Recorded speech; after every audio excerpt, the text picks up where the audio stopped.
Okay, I'm back. We are going to try to complete the 7.3 story on this stream. I think I have a high enough item level now. But we're gonna do a little bit more farming of gear from cruise weight or cruiser weight. If I overcap on some of that stuff, I'll just gear up a healer class so I can get into the 24-man. The 24-man has a really long wait time unless I play as a healer, but unfortunately I don't have a healer with item level 725, so I can't really do that one. I've actually kind of already capped, or I got the item level that I need to complete the rest of the story.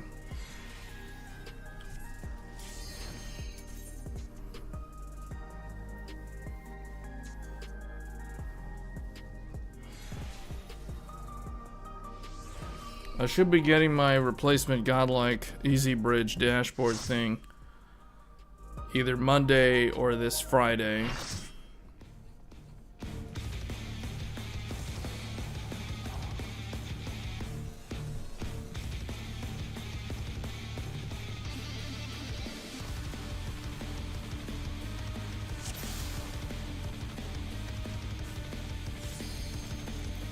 Alright, this is it. We're going to do this.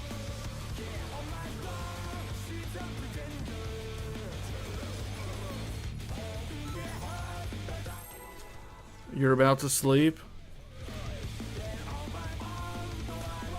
I'm always on the same computer depending on where I am. So yeah, we're on Threadripper, of course. I'm using Threadripper for all the gaming. To take it outside, the brute abominator means business.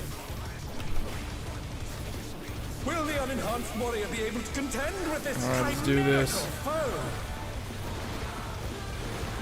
It's not like I can just change computers on the fly. I have to...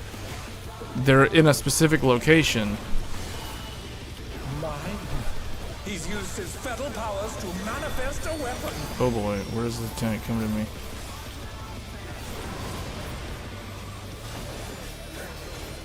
Oh, a brutal blow! But the contender is standing firm.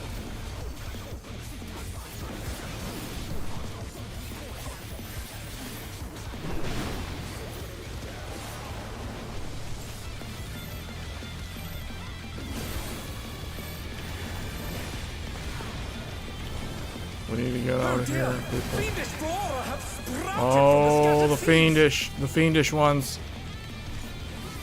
Hold on, let me get them. Where's the closest, the safe zone?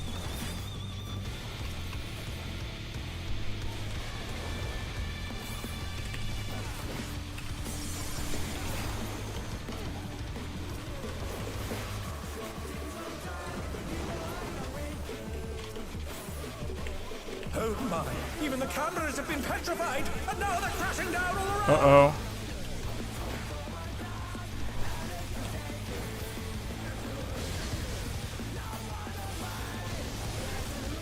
Alright. We lost all of our healers. Oh, I think that's it. I think that's it. Yeah, this is game. Just redo it. Just redo it.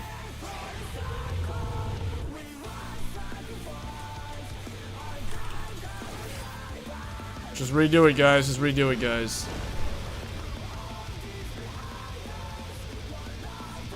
Yeah, 64 cores is really good.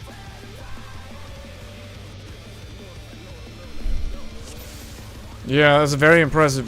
Because, see, the thing is, Zen 5.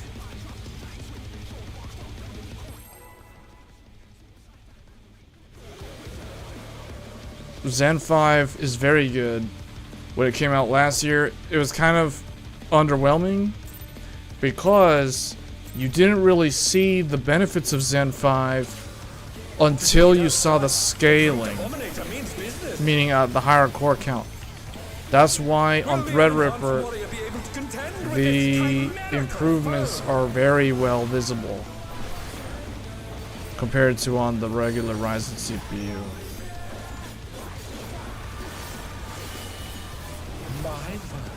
He's used his fetal powers to manifest a weapon.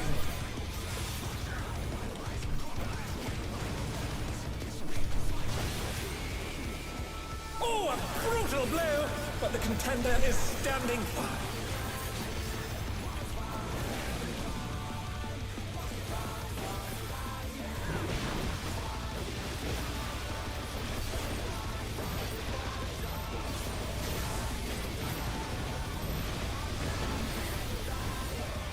Oh dear, fiendish flora have sprouted from the scattered seeds. Fiendish.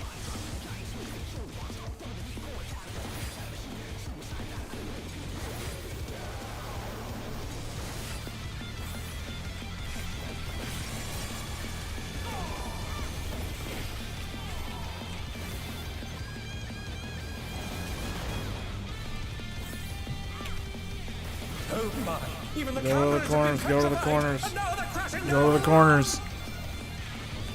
Get over here. And then get over here. Okay, that's better. Alright, here we go. Oh, where's the guy? Where's the guy? Come over to me. Alright. Back on their feet. Let's see if they can stay Alright, here we standing. go, here we go.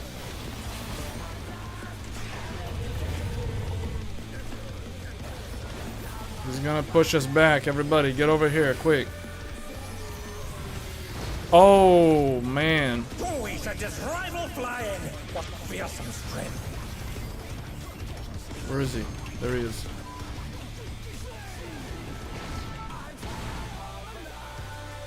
Goodness me, the brute abominator is hanging on the building.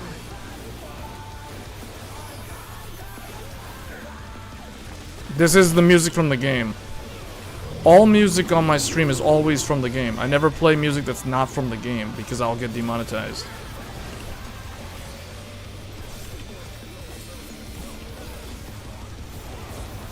This game is known for having one of the best soundtracks ever made. I mean, that's Final Fantasy. It's expected. Everybody knows this. Alright, here we go. We're in position. We're in position.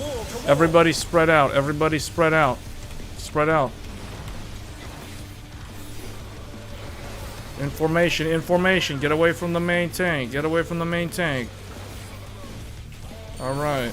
Move to position. This is a very action-packed battle. I wouldn't say this is Korean style. This doesn't seem Korean style to me. You mean the game? The game doesn't seem Korean style to me.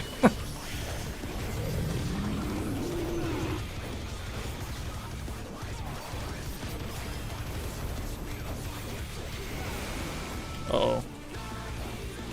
Oh boy. I'm going over here. Oh no! What? That was How too did much it? for the challenge. Wow. Okay.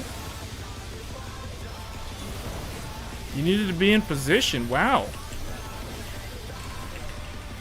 The main tank died. Okay, I'm taking over.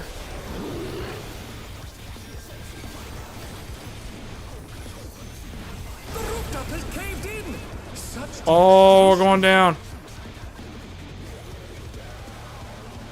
Oh, man. We'll send cameras in there at once. All right, here we go. Here we go. Cameras are coming in. Cameras are coming in. Destruction appears to have started. Destruction. Here we go. Warrior, you take it over. You take it over. Uh-oh, uh-oh, uh-oh.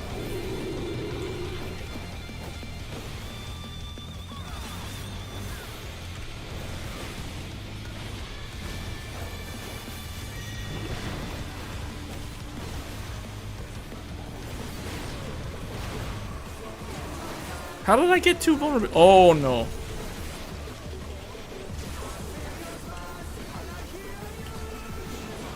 Alive. The brute bomber must still be in there somewhere. Oh, wait. A punishing attack. Get these, get these, get these, get these. Power of this monstrous fusion. Get in here.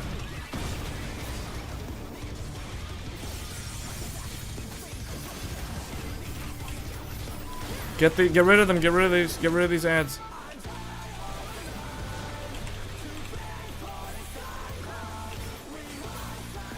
Oh man! All right, here we go. Here we go.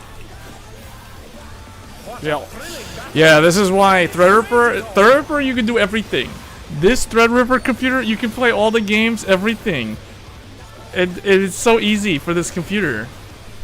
This computer can do. This computer has so many resources. This is complete overkill for this game.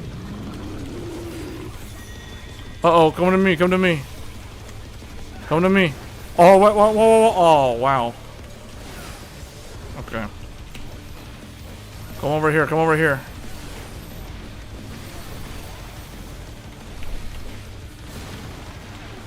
Man, I have 5 vulnerability stacks. I don't know how I'm gonna make it out of this.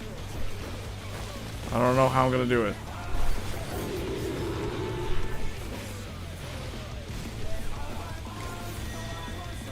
What's he doing?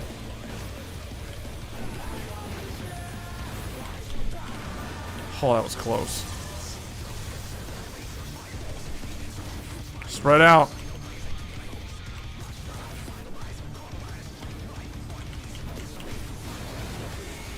Six vulnerability stacks. 6 vulnerability stacks. Where am I supposed to go? Oh.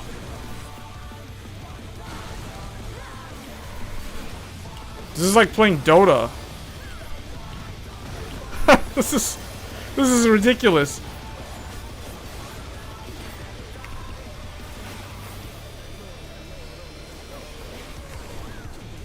It does. I can see how it sounds like Devil May Cry. This song. Yeah, this does remind me of Devil May Cry. Sort of. Yeah, the new Devil May Cry, Devil May Cry 5.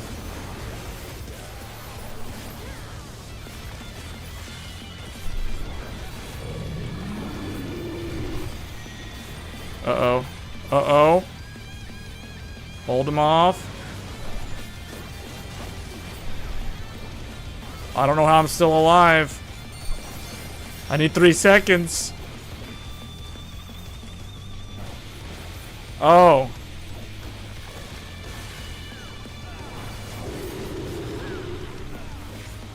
%.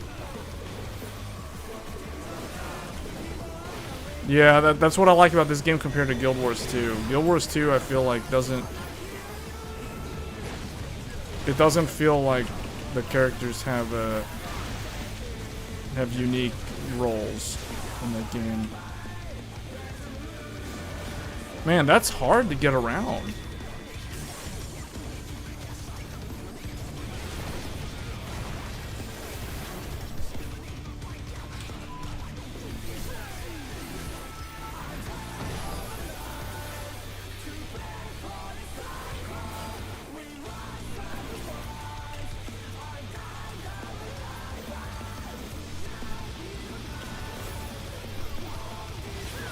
Is that 8% health?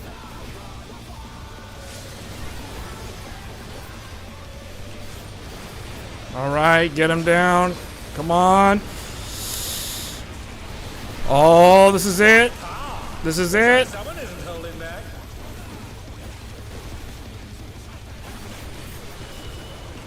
Oh.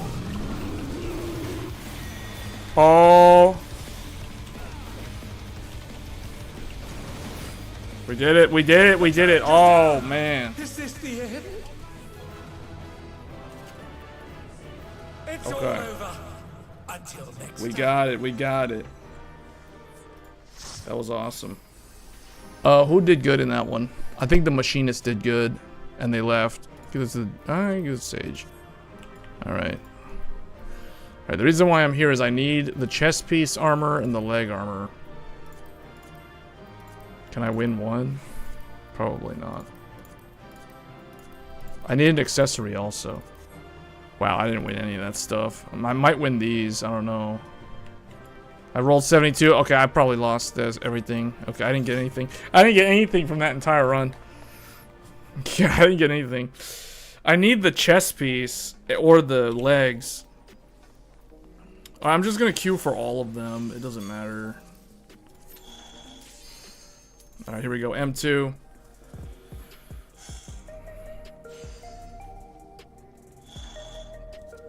I'm already high enough item level to do 7.3 story because I found out the magic number is 725. I'm currently item level 727.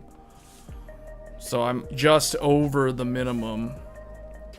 What really helped was upgrading my weapon to 730 by augmenting it.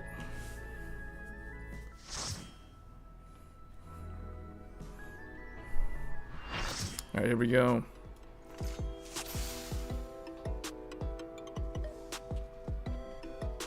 Alright, this is the complete opposite of that Devil May Cry song. Welcome to Sugar Riot's Gallery of Clevers.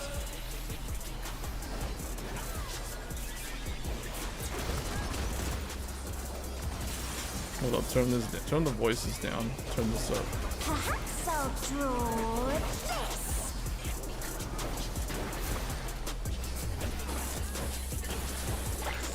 Bombs. This one I don't know that well.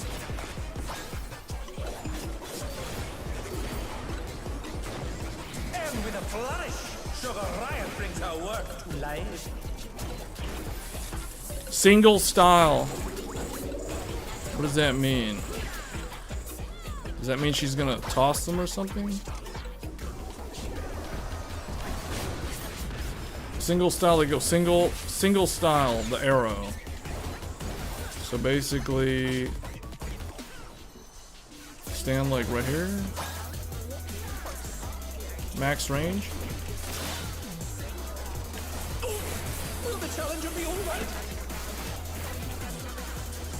Yeah, now it does actually sound like a cape. Well, now it just sounds like a rap song.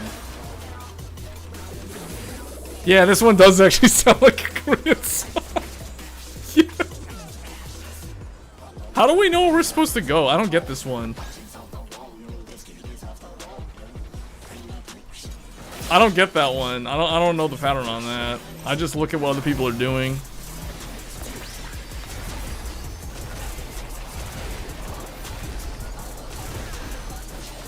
What's your favorite color? Back up, back up. I don't really know if I need, like, B850 is not really, I don't really recommend B850.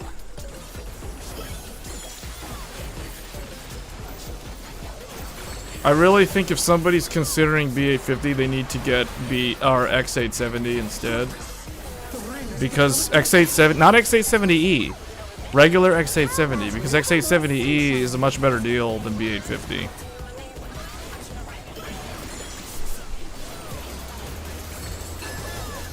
Because B850 has less standardization, which is not a good thing, in my opinion, so I don't typically recommend those motherboards. I think of these prickly fellows. So for me, if it was my money, I wouldn't buy B850. I would go X870. Because you don't even really pay that much more in the grand scheme of things. It's a veritable storm. I think we're supposed to get away from the... Oh boy.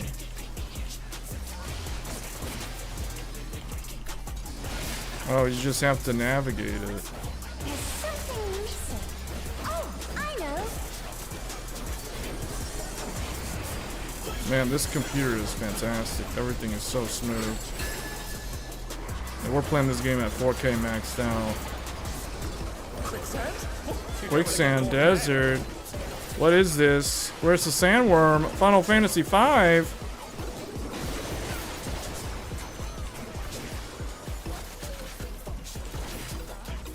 Oh, that's cheesy. That's very much like Zodiac.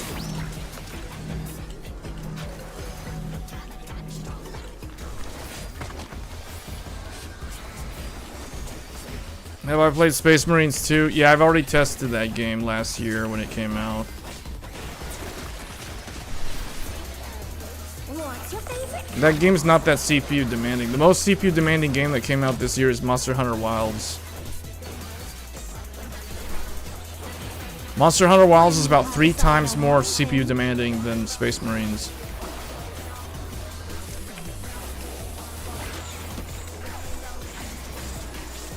Where are we going?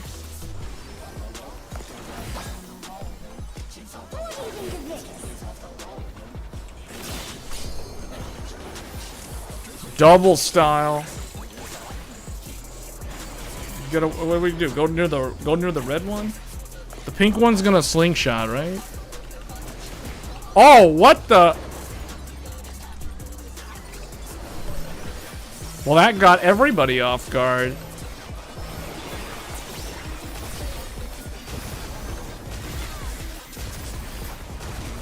They're back on their feet. Let's see if they can stay standing. What do you say to a refreshing riverscape?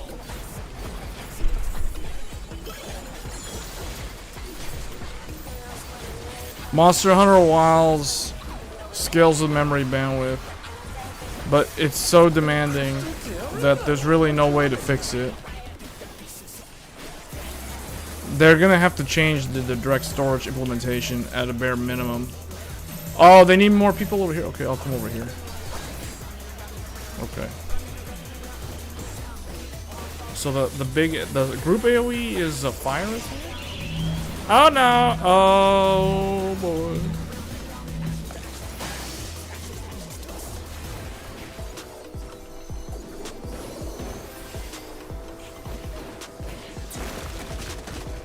This is no good.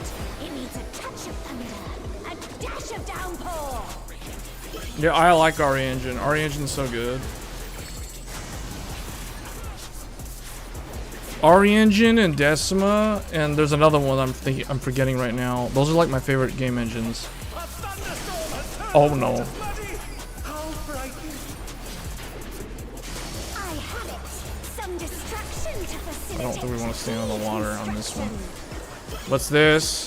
The mountain. What does that mean? Layer. She's doing layer. Hey, Mark. There's a thunderstorm over there.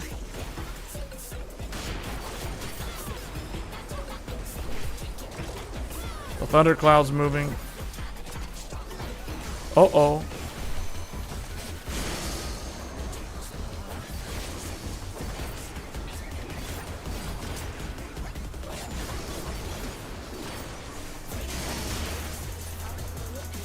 Oh no, that was too much for the challenger. Somebody went down.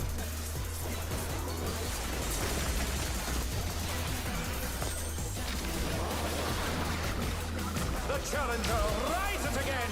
Can they turn this around? When you can't decide on one thing. Yeah, this raid tier, at first I was like, man, the music in this is not as good as the music from the... What do you think of Isn't that gonna go... Oh, okay. The music in this one I thought was like, oh, it's not that good compared to the Pandemonium. But then I'm like, well, actually, it is actually pretty good.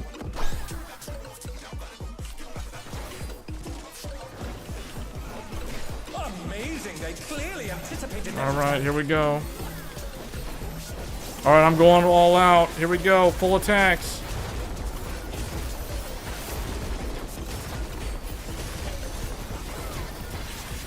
All these flashy lights.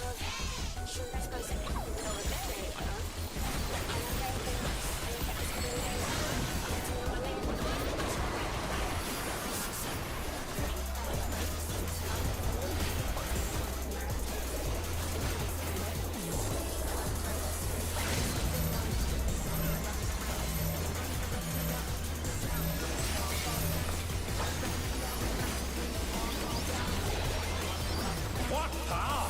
Looks like someone isn't holding back. Okay. It's like, why do we all split up like that?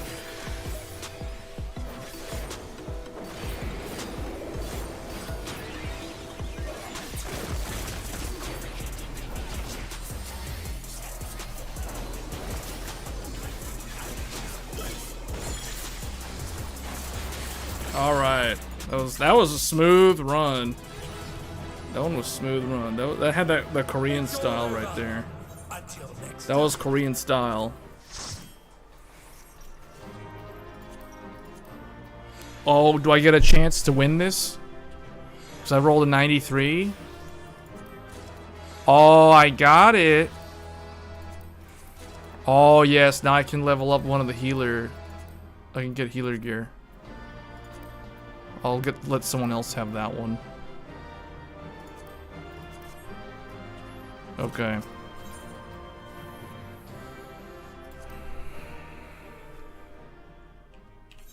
Alright, let's queue up for we did this one and this one. Let's queue for the other two.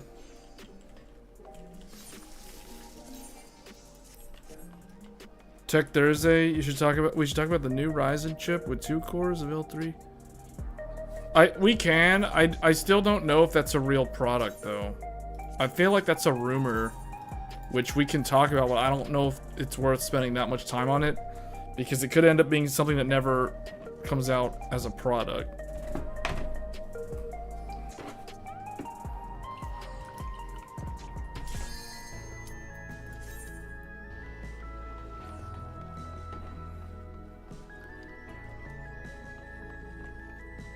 Man, people are logging in now. There's a lot of people logged into this game.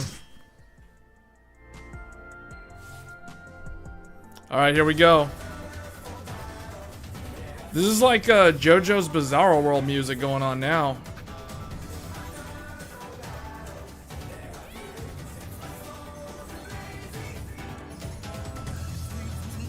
Alright, here we go. It's the music. Howling Blade. Just straight up Gundam themed right here. Fighting in the sky. Alright people, get ready.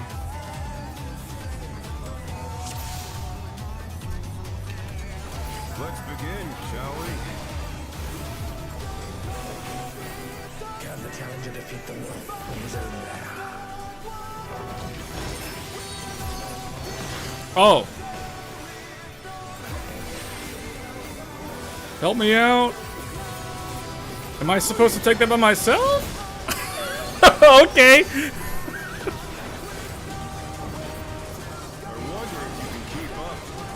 Oh, he's wondering if I can keep up. Okay.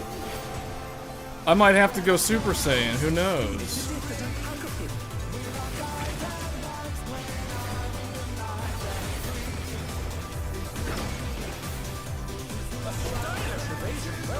Stylish evasion. Well done.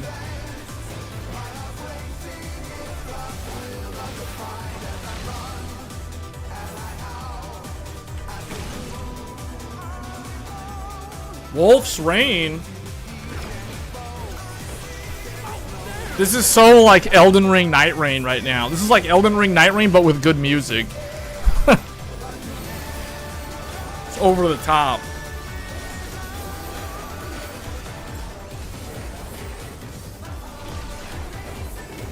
I do like toying with my prey. Uh-oh. What's he doing? What's he doing? That one? Wait. Oh, wrong way. Wrong way. We're going the wrong way, aren't we? We're going the wrong way. That was bad. we all ran the complete opposite direction. All right, get out.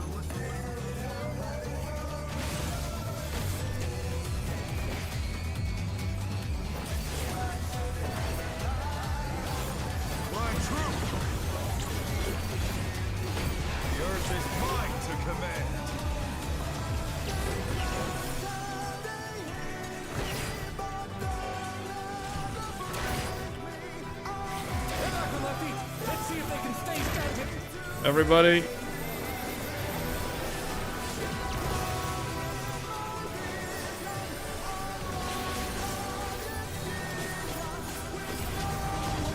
I'm gonna do my Dragon Ball Z combo. Oh yeah, Dragon Ball Z combo.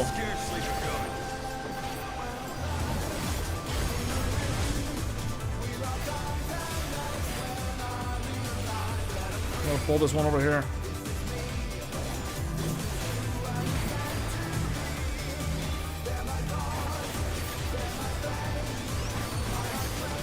I'm gonna hold this one. I'll hold off the Shenron by myself. I gotta tank Shenron while they kill whatever that other one is. Porunga. They got Shenron and Purunga. Okay, I can't help. I gotta stand over here. I don't want him to get over there.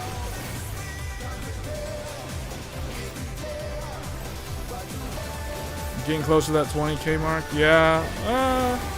Yeah, it is still really slow growth though, I would say. But yeah, I have gained like... I'd have to look how many subscribers... What? We failed? What?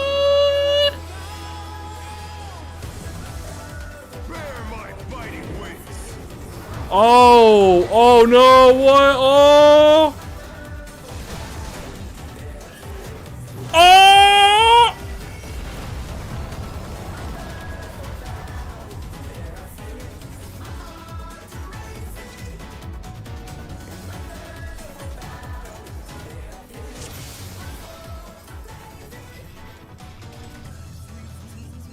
Alright, here we go. I'm going in.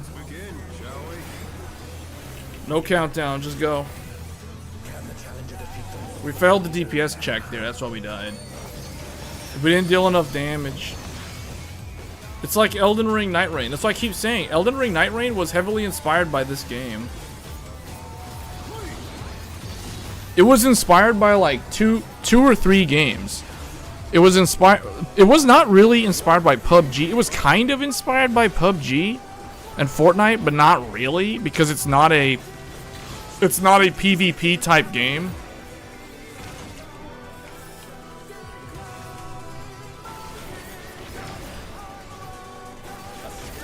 It was inspired by this. It was inspired actually by these type of boss fights, like as the final boss. And then it was also inspired by the dungeon fights, like the 4-player dungeons. That was actually what inspired Elden Ring Night Rain.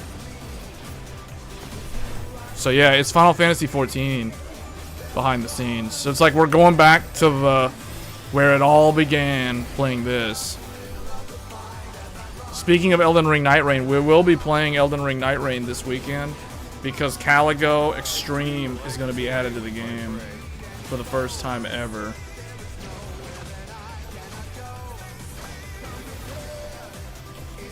Now, where do we go? Is this correct? It's going to go that way.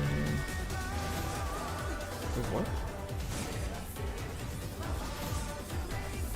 Okay, his sword. His sword. You do not want to be in the line of his sword. Which is what I figured. So if he's gonna go on the line, you just want to get away from the sword. Stand away from the sword. That's what it is.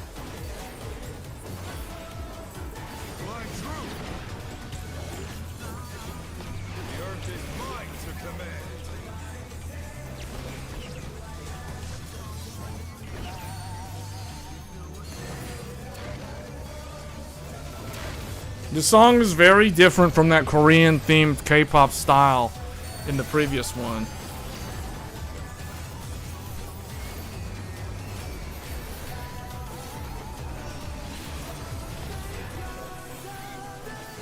He's gonna summon the thing, tactical pack, get ready. I'm gonna grab it. Here it is. I'm getting this one? Oh, I know the paladin got that other one. Alright, hold on, I'll grab this one. Come over here. Come over here, wolf. What are you doing?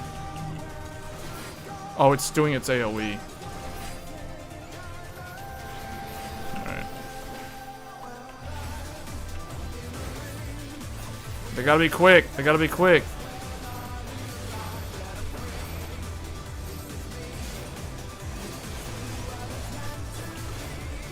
Come on, hurry up, guys.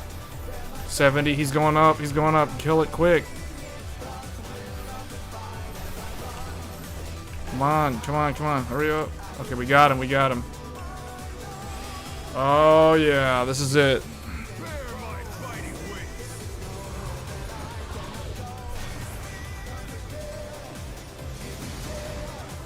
So much mitigation.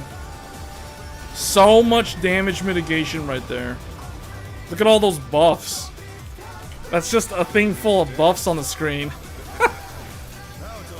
It makes me think of like, remember in Elden Ring, In Elden Ring, somebody could like buff their character so much and then the boss fight's over in like 20 seconds. It's like, I remember people joking how it was like they spend more time is spent buffing the character than actually doing the fight. Fenrir's power can be wielded in surprising ways. Uh-oh, rocks. Columns. Columns. They're gonna fall. I barely dodged that. Alright, this one's gonna fall this way. Third level, here we go. It's slice and dice.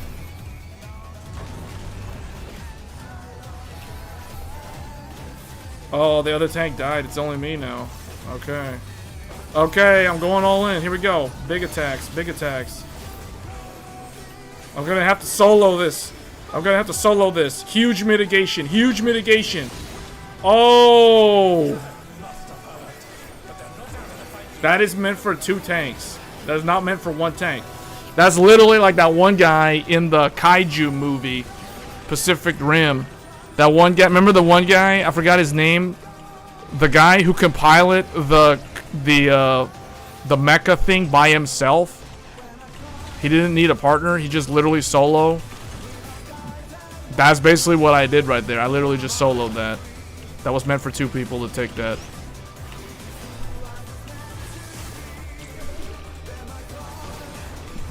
Oh, it's one of these. Get over here. Get over here. All right, get back. Get over here. Oh man. Oh no, a sage went down. A sage went down.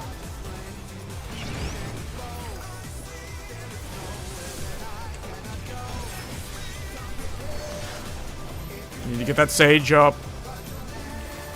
Mitigation, mitigation. Putting extra shielding on the white mage.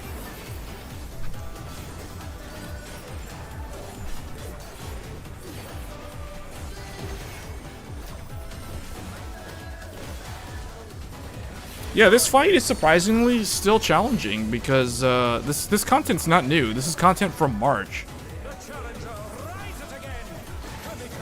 Which one's next? Oh boy, that was bad. That was bad. That was bad. That was bad. I'm trying. I'm trying.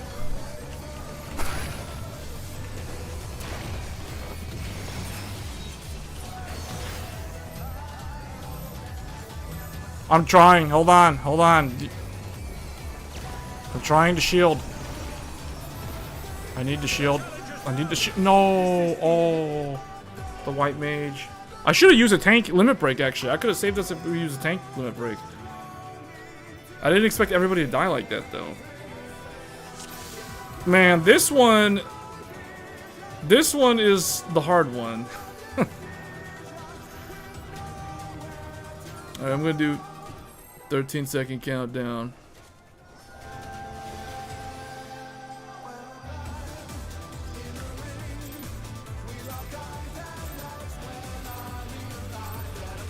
Let's begin, shall we?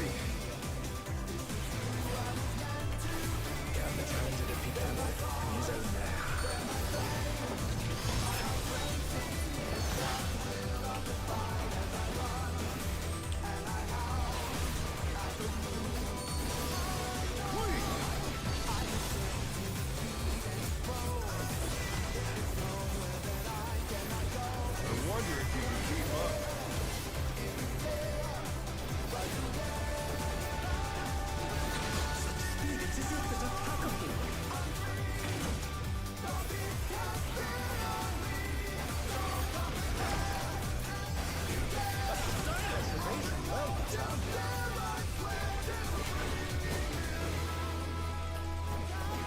I think I'm gonna avoid this one on subsequent runs. Just because the clear time's really long and a lot of groups struggle with it. And I've already done the weekly clear for this. I'm just trying to get the gear.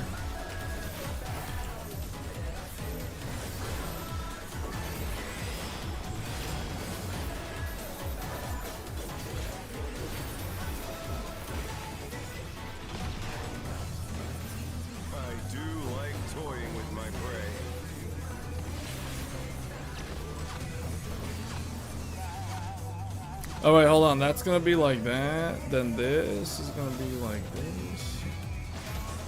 And that guy's gonna go there. Yeah, see? Okay, just look at the swords. You just basically avoid the lightsaber to do that. Oh, here we go. This is it. Avoid the swords.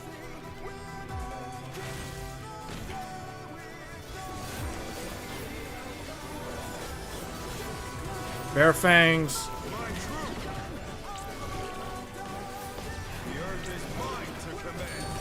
Yeah, man, this guy, this boss has like so much HP, or the DPS is really low. He seems to have significantly more HP than the other one.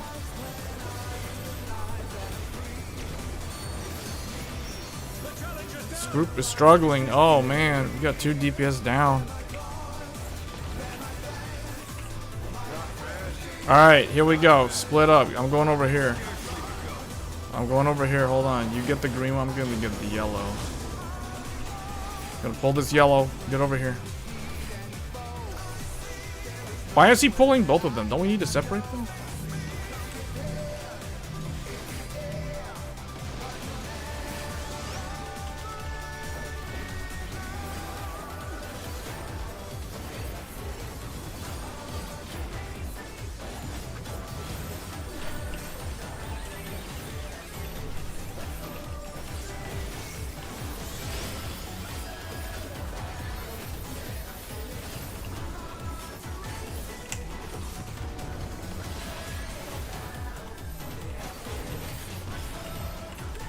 Man, they need to hurry up. 92? Oh, barely, 98%. Oh, we barely made that. Barely made that. Everybody heal up.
Man, his HP, he's at 54%.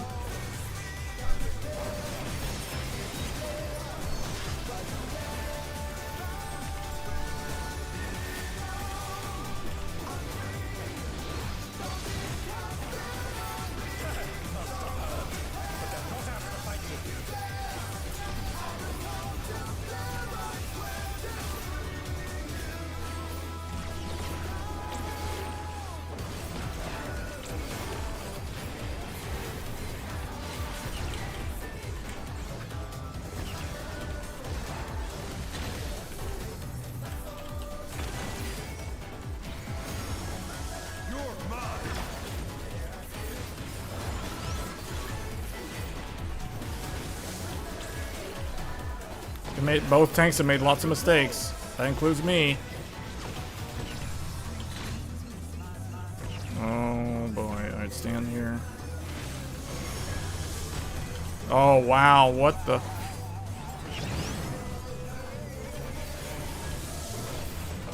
Ready to rip. I got ready to rip. Here we go. Mitigation, mitigation.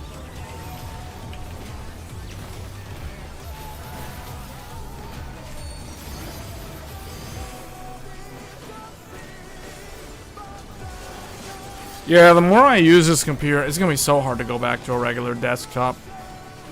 Oh man, I've literally just spoiled myself this week just using Threadripper for literally everything, including all the games. All right, who's first? That one. Then what? That one. All right, very good, very good. Oh boy.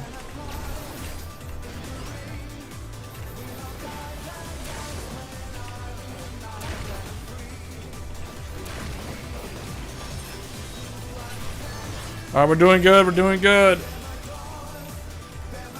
Keep it up. Just gonna throw this on the white mage just in case.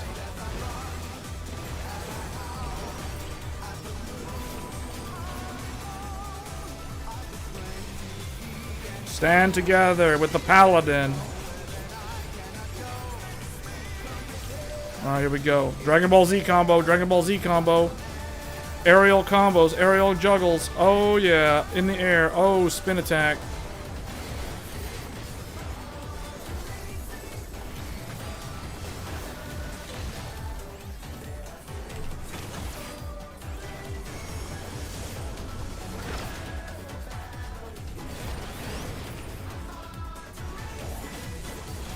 We almost got him. Here come the pillars. Pillars of Eternity, Pillars of Eternity. Watch out. He's doing those samurai cuts. Oh man. Ghost of Yote style. Ghost of Yote style. Watch out, watch out. Trees are falling.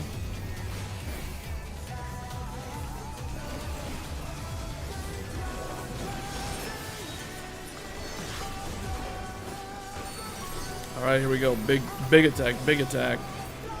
Big bang attack. Here we go. Man, Paladin took lots of damage. Paladin's made a lot of mistakes. Vulnerability stacks for days. Watch the sword, watch the sword. Oh, here comes the lasers. Here come the lasers. Funnel attack. Gundam. Gundam Battle Assault. PlayStation 1. I made a mistake.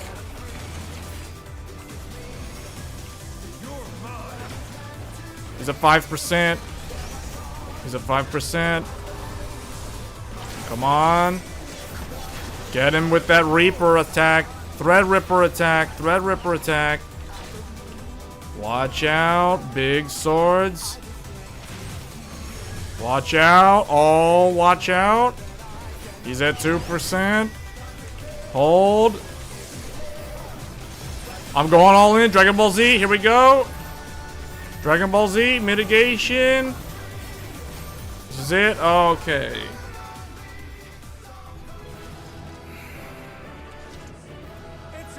Always gotta go Dragon Ball Z at the end there. Get that to the sage because I kept favoring the white mage. I kept throwing the shield on the white mage, so I'm gonna give the commendation to the sage.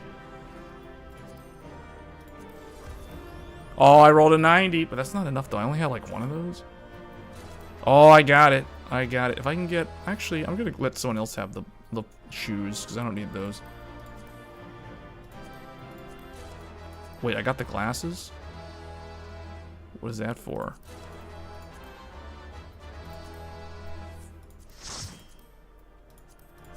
Oh, yeah. Oh, yeah. Okay, we only need... Man, I only need one more for the pants. But I still need like 3 more for the shirt. Okay. Now we're gonna do M1. Yeah, we're going to the disco for this next one. Even though I really... What does this do? Oh, groovy glasses. Face wear. You've unlocked face wear. Decorative accessories can be worn in addition to headgear. Oh. Alright, here we go. Time for another song.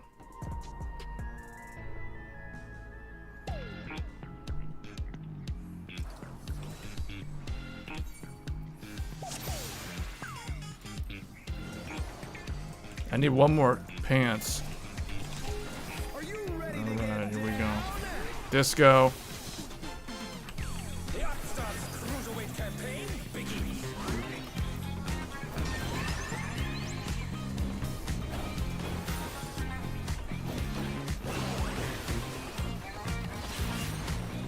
What the heck? Okay, that tank needs to go to the front, dude. Alright. 2 snap twist.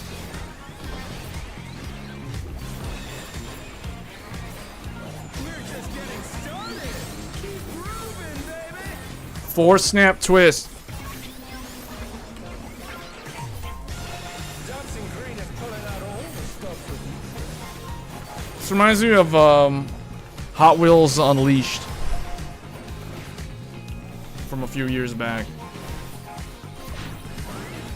Reminds me of, or yeah, it reminds me of like the menu music.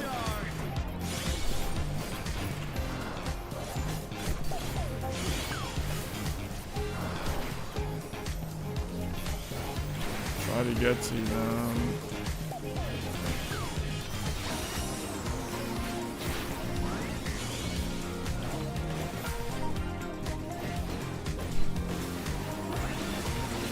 Bask in the spotlight and burn, baby, burn.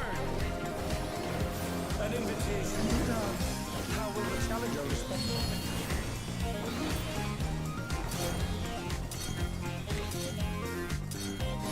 Oh yeah, oh yeah.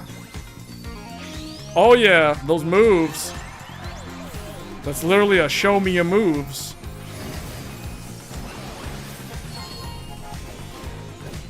This game still got the style. Where are we going? What? I'm too far away. What? Oh, oh.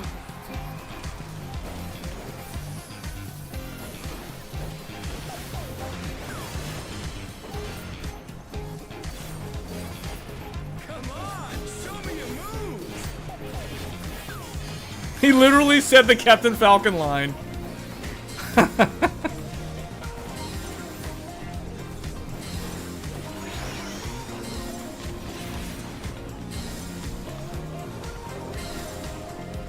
Oops.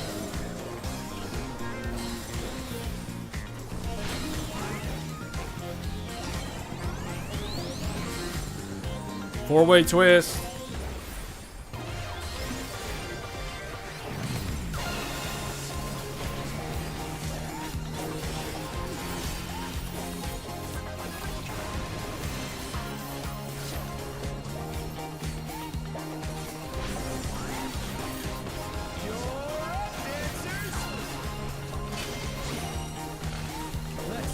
Oh, here comes the dance.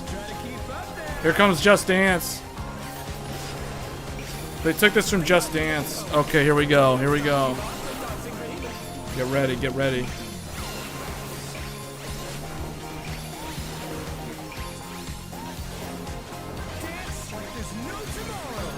Dance like there's no tomorrow. Take to the right. To the left. Stay. To the right. To the left. Stay. To the left. Oh yeah, here we go. Full combo, full combo. DDR, here we go. And I'm not talking about DRAM.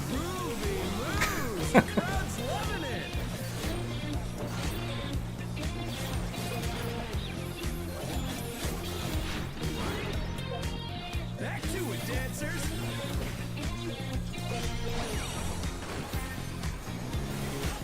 Uh-oh, moonwalk, moonwalk. Moonwalk. Watch that moonwalk.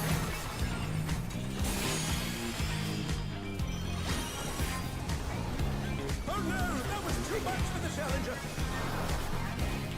Show us some electrifying moves.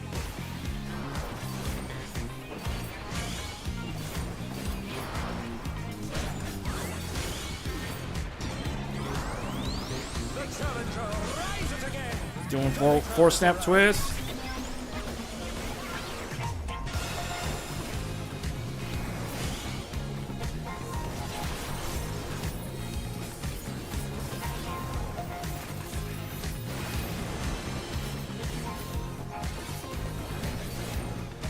Yeah, this raid tier is actually pretty good. I don't really like the last fight though. I know it'll get easier with gear, but still, it's just a lot of groups seem to struggle with it.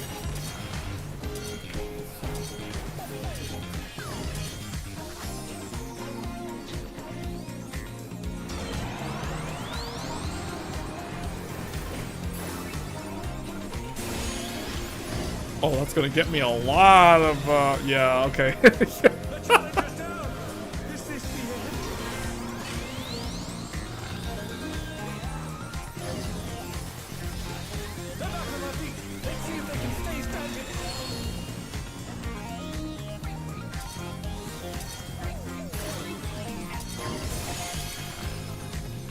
What? I'm like, what? I'm like one step away.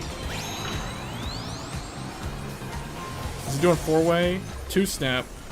1, 2.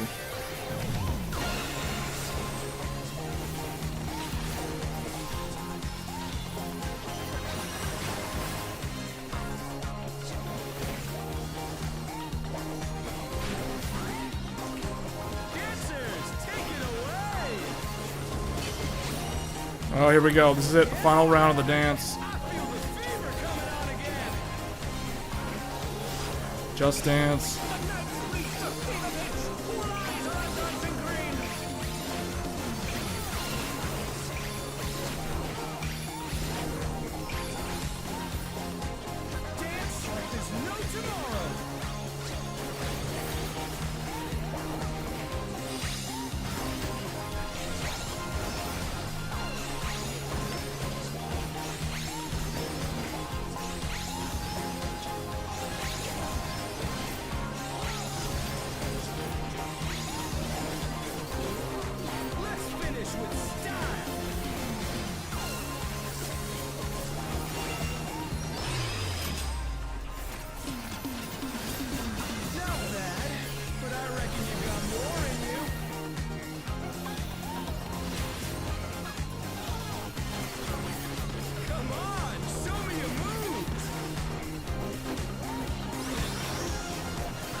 Or snap twist.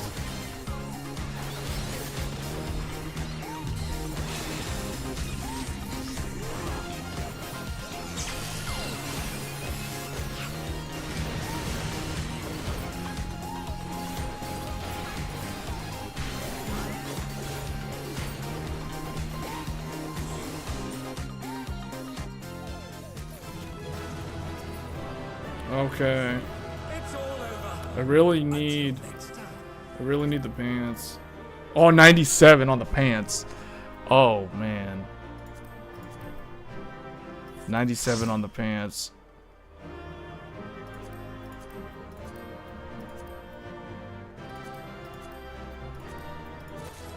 Wait, what the heck? I got what? Did I just win everything? Huh? What? Nobody wanted anything? I literally won like everything. Nobody even cared. They just all left.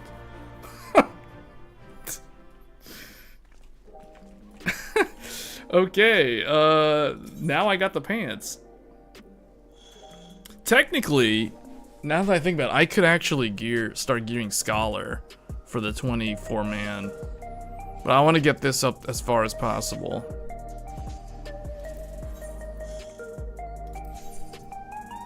So let's get the. I need the chest and the chest and the legs. So we get the legs. Fending pants.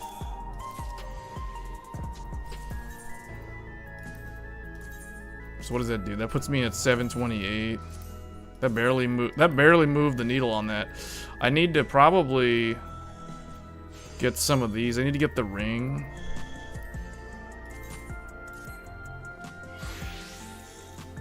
I need to get the ring. Yeah.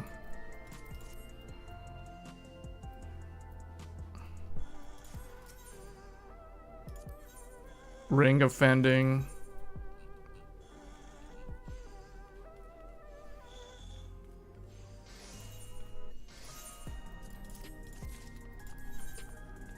What does that do for my item level? 730. There we go. I kind of want to keep gearing this, but actually, let me gear Scholar as well, in where I can. Oh gosh, this thing is like, ooh, the Scholar is really low item level. All right, we're gonna have to swap all this stuff. I need to get the, I need the earrings. What's the weakest? 700? Oh man, the weapon is only 690. That's really bad. I need to get another one of these.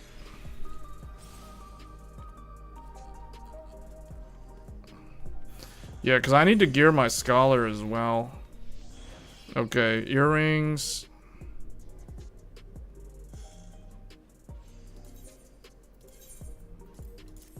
What is this? Earrings. Bracelet.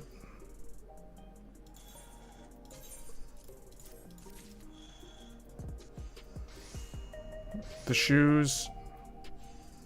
Basically, pretty much everything. The gloves.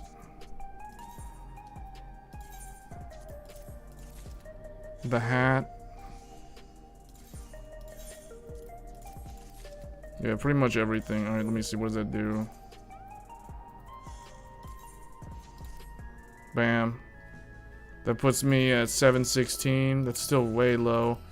I need to replace this weapon. The Scholar weapon is so weak. I need to get, I need this thing. Universal Tombstone. Get one of those. Apparently the chest piece, I could also swap that for 710, but that's like, I don't know if that's worth doing. And I need 500. Oh, I'm short. I gotta run another run. I gotta do another run. I need 720 weapon for the Scholar.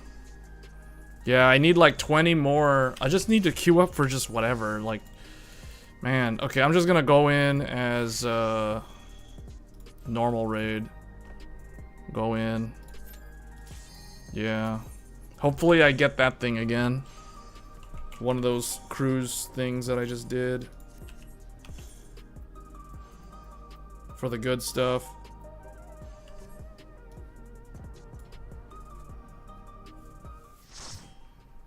Come on, be level 100. Give me Cure 2.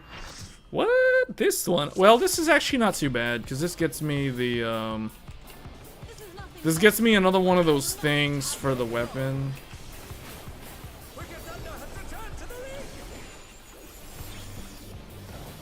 Not ideal, but okay.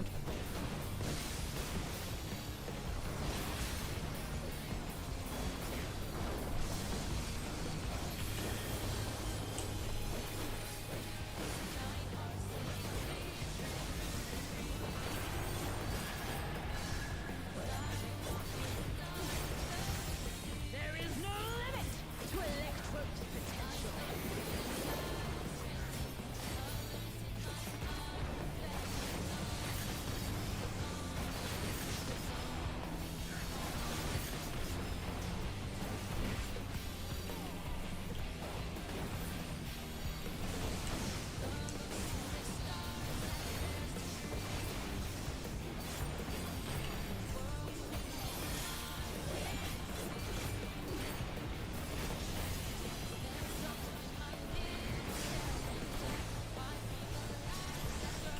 Electro has many uses.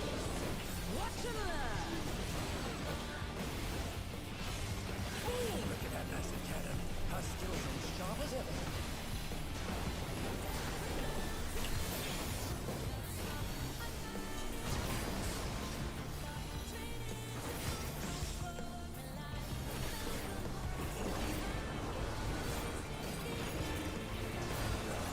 They went with all like pattern things like this for this one.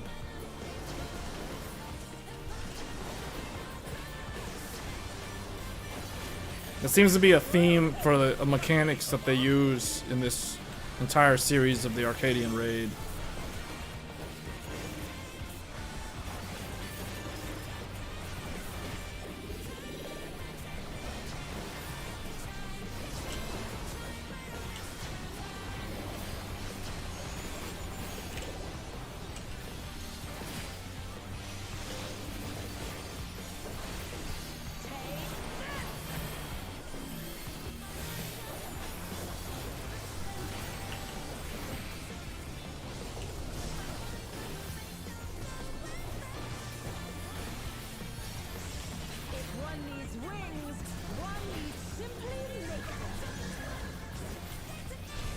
Well, I've been doing this for an hour. I didn't realize we've been doing the raid for an hour.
I can tell there's a lot of returning players like myself, because every time we queue up and I get this one, it's super easy because all the returning players still remember how to do it. But every time we do cruise weight, it's very hit or miss. Sometimes the groups are good, a lot of them are, you know, like what we witnessed earlier.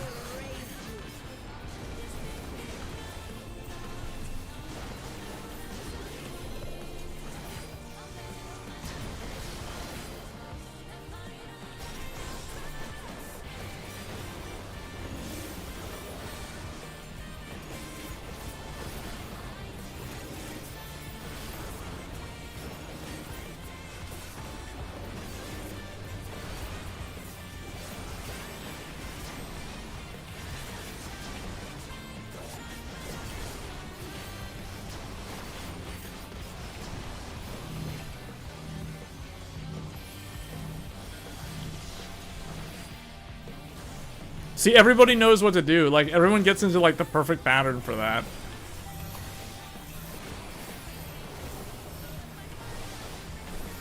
I'm sure the cruiserweight is similar. Like, it's always like this.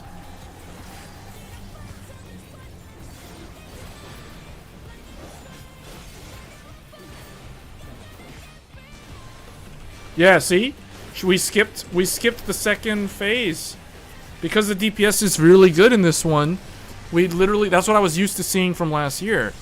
But we literally skipped the whole second wave of her doing that one thing. Wow, okay. So we were above a certain threshold on the damage on this one. Yeah, that's very good.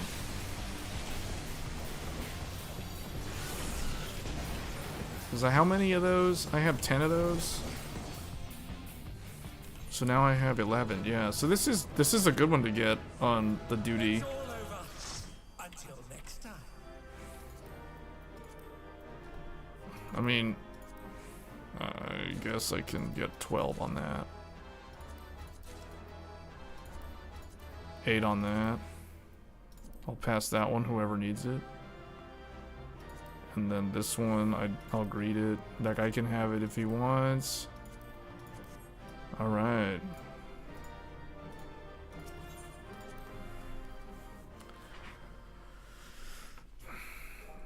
Now, I can get the Scholar's Weapon.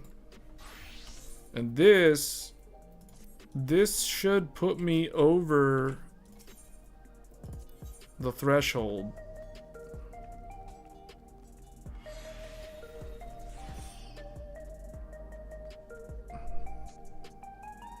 Is it literally the last one? Oh no, that's Sage. Yeah, this.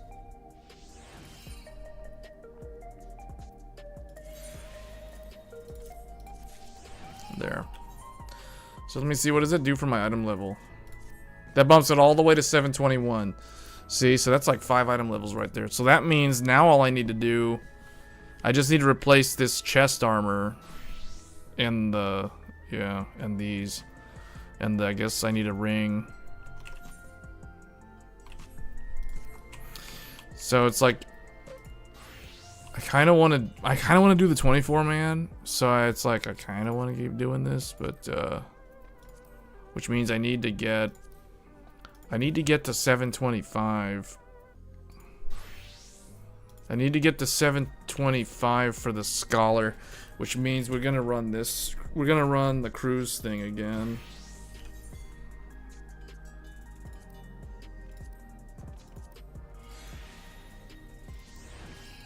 I guess it doesn't matter. I just don't really want to run the last one.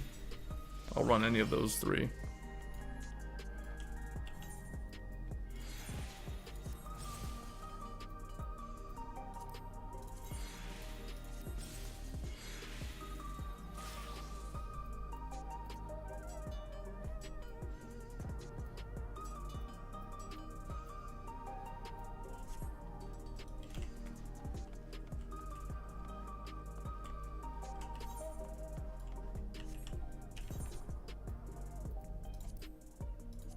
Yeah, they always need a healer for that. I have no idea, but I can tell there's a lot more people logged in than there were yesterday. Although it's weird because yesterday was the day of release of this patch.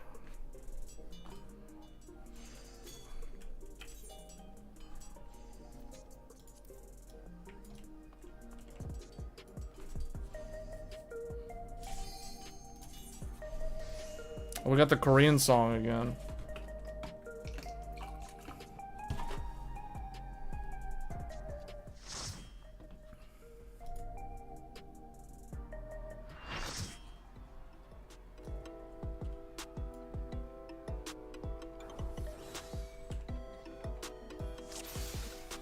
This chest piece does not match the rest of the set. It's got like a headset, gamer headset. What inspiration will you give me, I wonder? Welcome to Sugar Riot's Gallery of Glamour.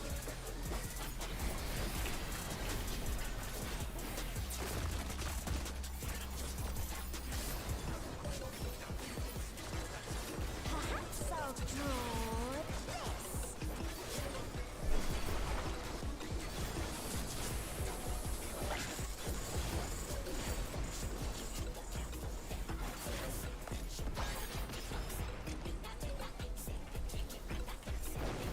And with a flourish. If it says single style, it's...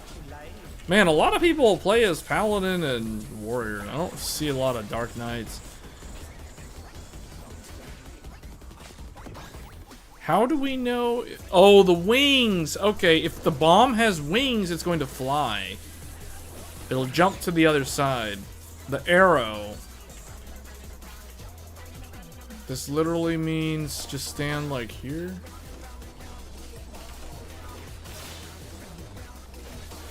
Single style arrow. This is a bullseye. This is the weird crossover pattern. So you gotta go. How do we go? We get on the other side. Yeah, you go to the diagonal.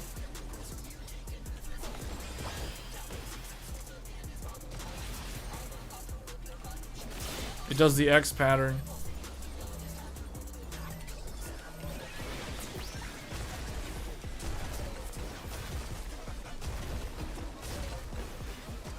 What's your favorite color? Tank Buster.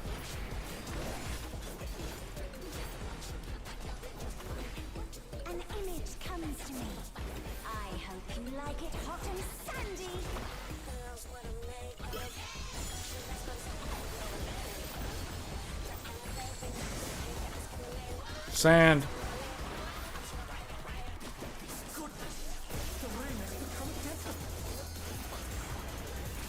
How about a little more sunshine?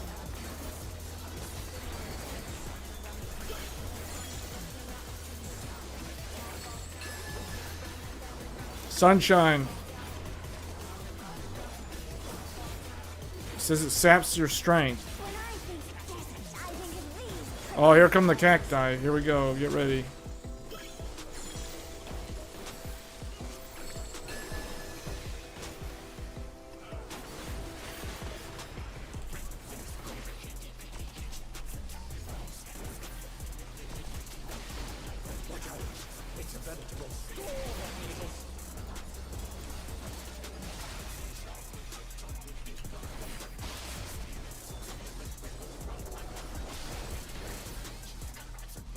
There's something missing. Oh, I know.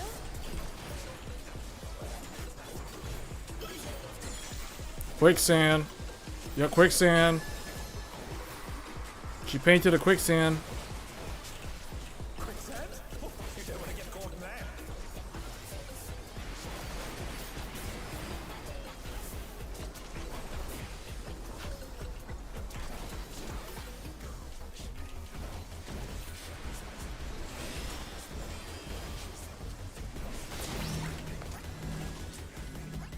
I'll make it easy for you.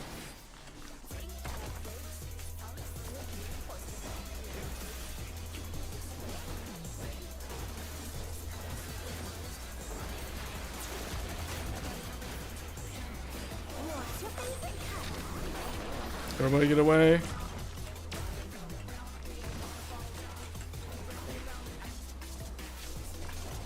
When you can't decide on one thing.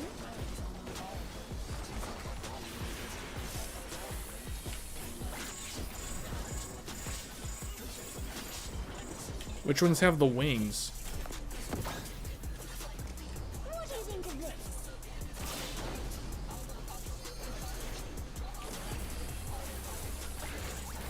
They have the... How do they know? Oh, the wing. The wing. You don't see the wing until like the very end of that.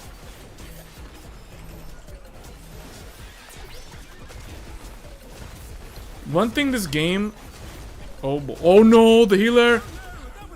Oh boy, oh boy, oh boy. What do you say to a Get the healer up, get the healer up. Spam clemency, paladin. Yeah, he's healing, he's doing good. That paladin's doing good. He played World of Warcraft, I can tell. He played World of Warcraft. He knows, he knows. He knows the truth.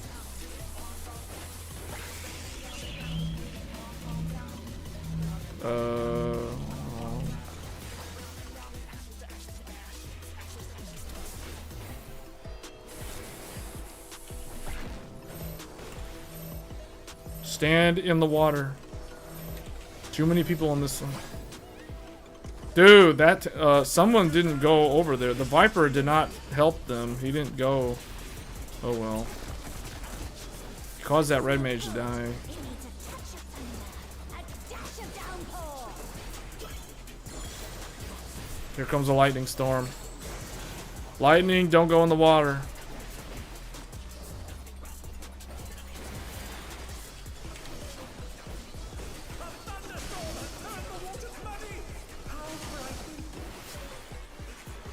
I have it. Some destruction to facilitate deconstruction.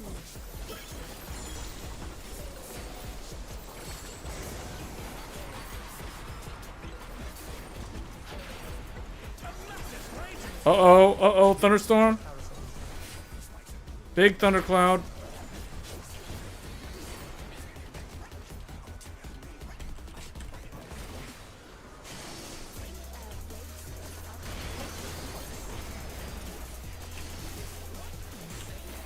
The challenger rises again.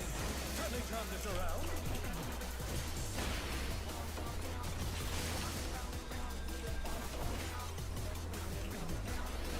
They're back on their feet. Let's see if they can stay standing.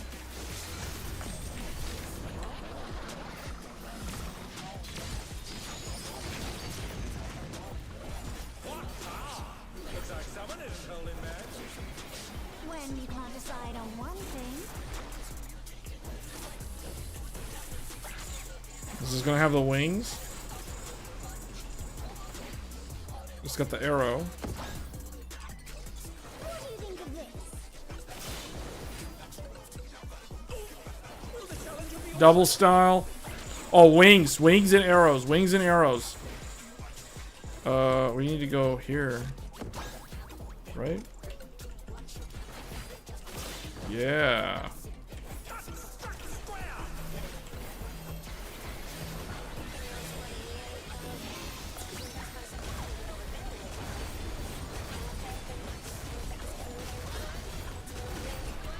This one, I think there's a lot more movement. A lot of the DPS, I can tell, are not 100% sure on what to do. So that's why we lose a lot of DPS on this one. The first one, the disco one, seems like it's the one that most people seem to understand. The disco. The Just Dance.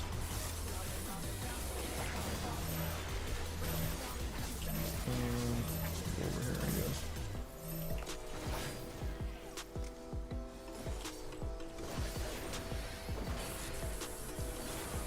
Lightning.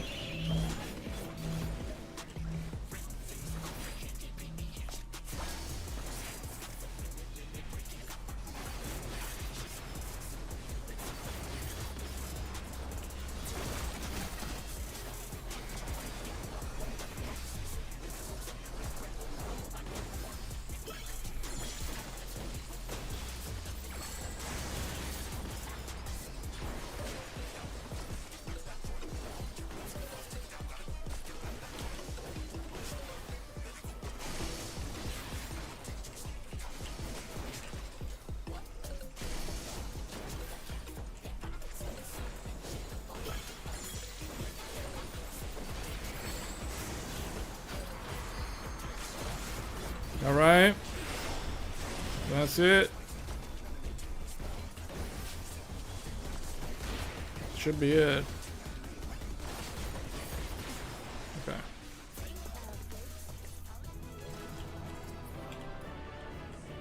It's all over. I just need... Next time. I literally just need this one. Oh, 92. I just need that one. It'd be nice if I could get another accessory.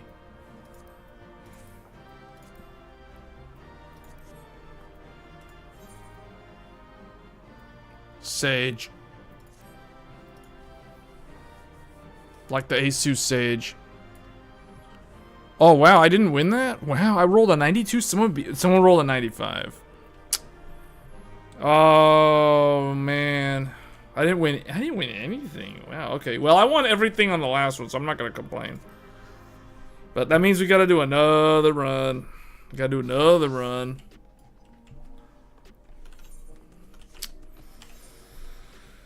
Oh boy. Alright, well, I think I'm gonna run the last two, even though they're the longest ones. Because those drop 2 chest pieces, so I have 2 chances to get one. Even though they're the harder ones.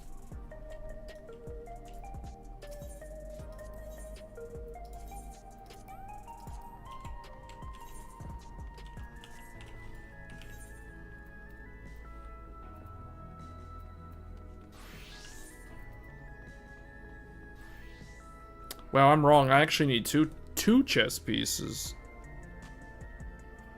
So I'm not actually as close to getting that as I thought.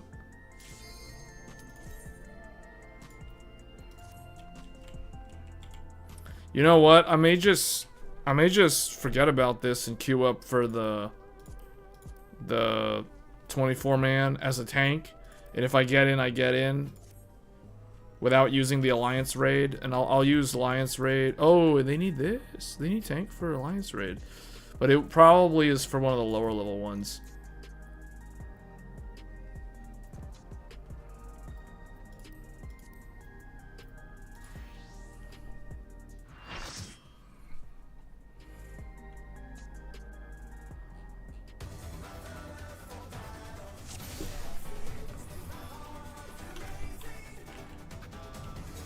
Alright, here we go. Again, shall we? Can the challenger defeat the wolf in his own lair?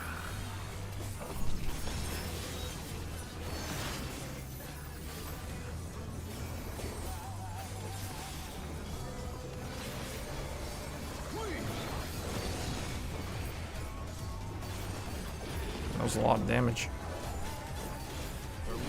I need to do this more so I learn the fight better. He does the 3 outwards. He's gonna do that thing. He's gonna go over here. He's gonna have the triangular cleave. He's gonna go back to the middle. He's gonna do the triangle again, outward, with AoE in the middle. Does he do a donut? He's gonna do the thing again. He's gonna come over here. So kind of like the third one in the previous raids here. Like the bomber guy, he would do a similar pattern.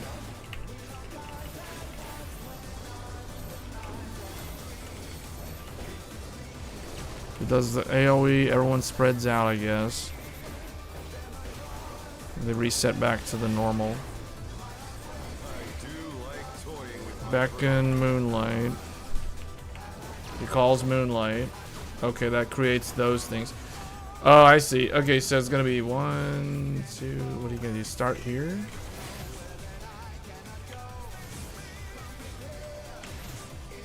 Yeah. Okay, you just kind of avoid the sword. You just look at the lightsabers, and you always want to be on the opposite side of the lightsabers to do that. Now he's gonna do this thing, so avoid, don't stand straight at the sword. And then he's gonna do the here comes the bear fangs. He's gonna summon his okay, this thing, and then he's gonna do the ad phase. Ad phase is coming next.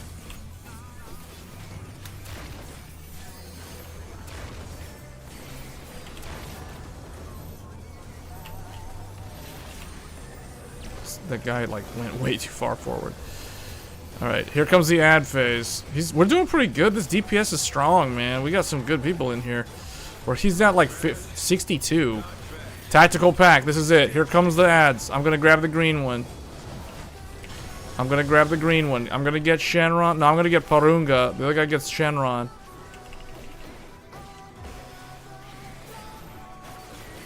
Okay, bring that to me. Or not.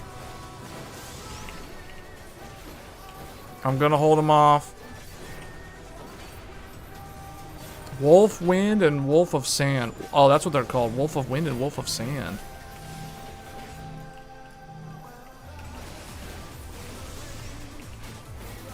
Yeah, this group knows, man. See, this is the difference. This group knows. They know the ways. They know the ways of the Force. That was good. This 76%. That's real good.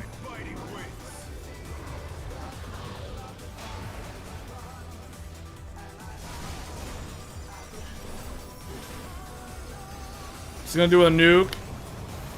He's at 60%. That's really good. This is a really good run. Still you stand, he says. This is basically Dragon Ball Z characters fighting a Gundam. Oh, he's gonna do his outward thing again. Okay. Okay, now he's gonna do his outward, his that thing. Here comes the triangle.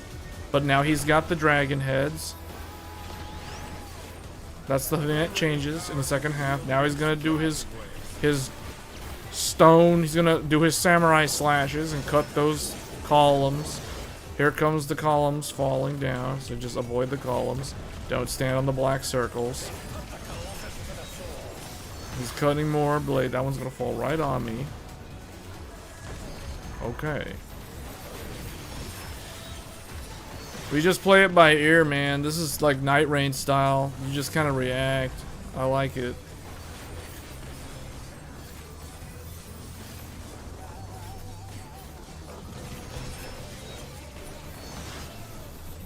Yeah, this one, I can tell after several runs, this will be the easiest one.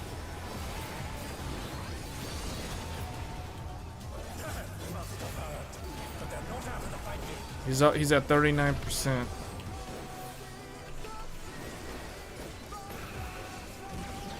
We just need to go all out.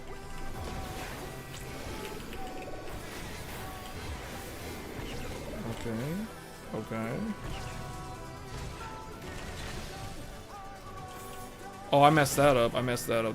That I knew I messed up. Because for some reason I thought the dragon head was gonna be on the other side. But they don't show up until the triangle.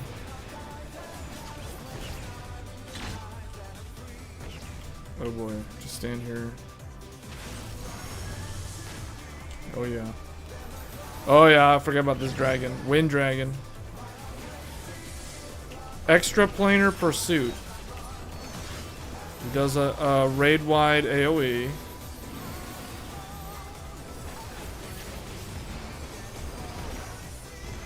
Now he's doing this, he's spamming on out the whole group.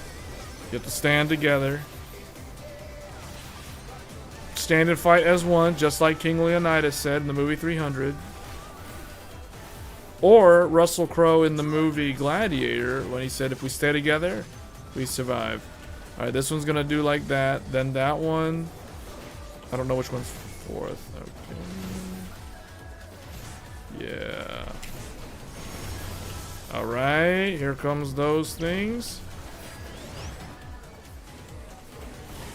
Sand dragons.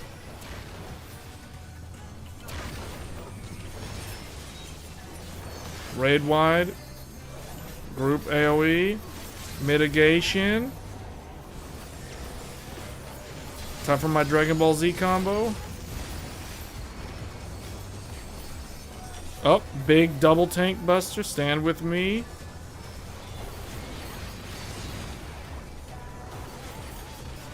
Yeah, this is smooth, man. This is how I want these runs to go. This is how I want these runs to go. This is supposed to be so casual, friendly, easy, so you can just casually just talk to the chat the whole time while farming up the armor. This is how it's supposed to go. Yeah, smooth. Alright, here comes those boys.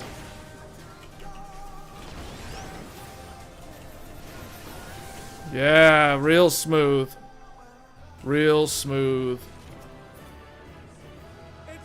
I don't need these. I need that desperately. Oh, and I rolled a 30. We're probably gonna be doing this again. I need one more. I need one of these. Oh, I got it. Can I get? So I'm rolling a 21 on the things I need. That's you'd love to see it. It just means we're gonna be here for another hour. I don't know. I've been doing this for 90 minutes. I got some stuff. What did I get? Let me see. What does the scholar need? Scholar needs... Does scholar need shoes? No. Scholar basically needs the exact same things that the Gunbreaker needs. Although, actually, hold on. I can get the ring. I can get the Scholar's ring. Healing ring. Yeah, ring of healing. And, let me see. Healing, healing, healing. Oh, the necklace. Yeah, I can get the necklace. Necklace of healing. Alright, what does that do for my... Oh, wait. And then I already have these.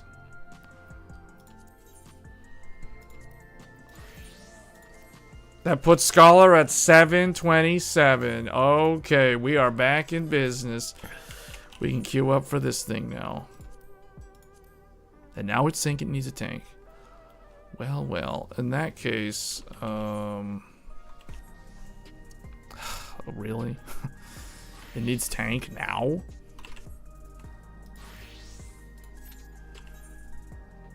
It's probably gonna give me the weird one, though. It's probably gonna give me... I don't really want to spend that much time in this. Hold on, let me see. Get out of there. I really want it to put me in the other one. You know what? I'm just gonna go in as a scholar in here on purpose. Just join manually. Let's see. 5 minutes wait time. Yes. Yes. 5 minutes wait time. While I'm waiting for that, augmentation for Scholar. What do I need? I need this thing. Surge Light Solvent.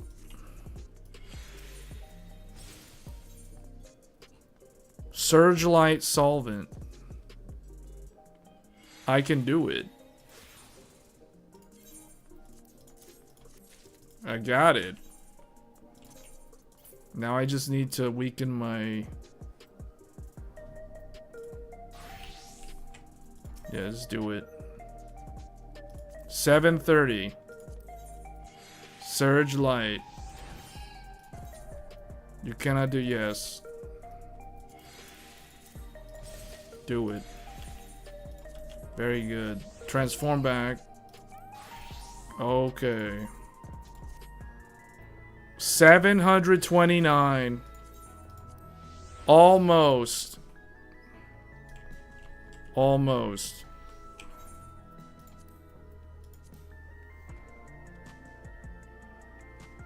Maybe I should do this one. You know what? Get out of here. Go back to tanking. Do the Alliance raid just because. Less than 5 minutes. It's probably going to give me one of those really lame ones, like the level 51. I really don't want to do that. I want to do the new one. Oh, now they're saying they need a healer. Hold on a second. Get out of here. Get me out of here. Queue up as the healer. Go. In the Alliance raid.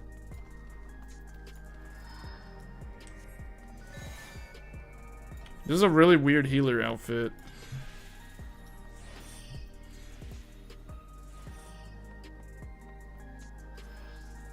Yeah, that way, if I go in as a healer, I can roll on the chest piece healer or the pants healer.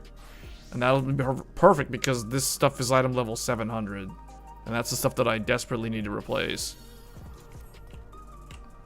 See, like I told you guys, it only takes like 1 to 2 days to get caught up if you're someone who stopped playing this game for like a whole year. The one caveat is that you had to have at least did the end game raid when Dawntrail was new or when any expansion was new. Like you could have completely skipped like point 1, point 2 like I did and be so far behind on that content, but as long as you have, you know, as long as you have the gear from the normal raid from last year, from like last summer I should say, so it's literally like a year old. The gear that I started with yesterday was a year old, and it only took me like, what, yesterday, and I barely even did anything to get caught up yesterday. It was mostly just today, like what I did here, just to get caught up, just spamming the current 8-man raid tier. I worked my way up to 725. I mean, it's super easy. Like, that's the thing. Like, it's...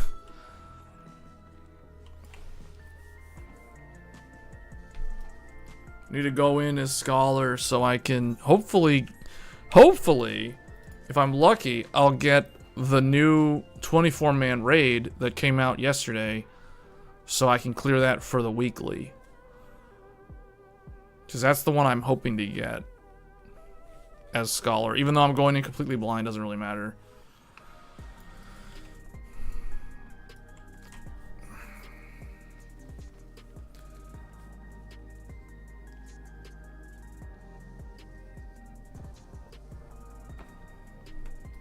Well, while that's going on, I can go ahead and grab the quest for patch 7.3.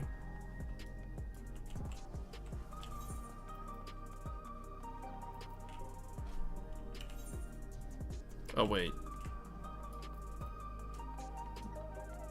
Hand this materia to the... Oh, never mind. Okay, it's like every time I want to talk to the retainer, it's like, nope, you gotta go.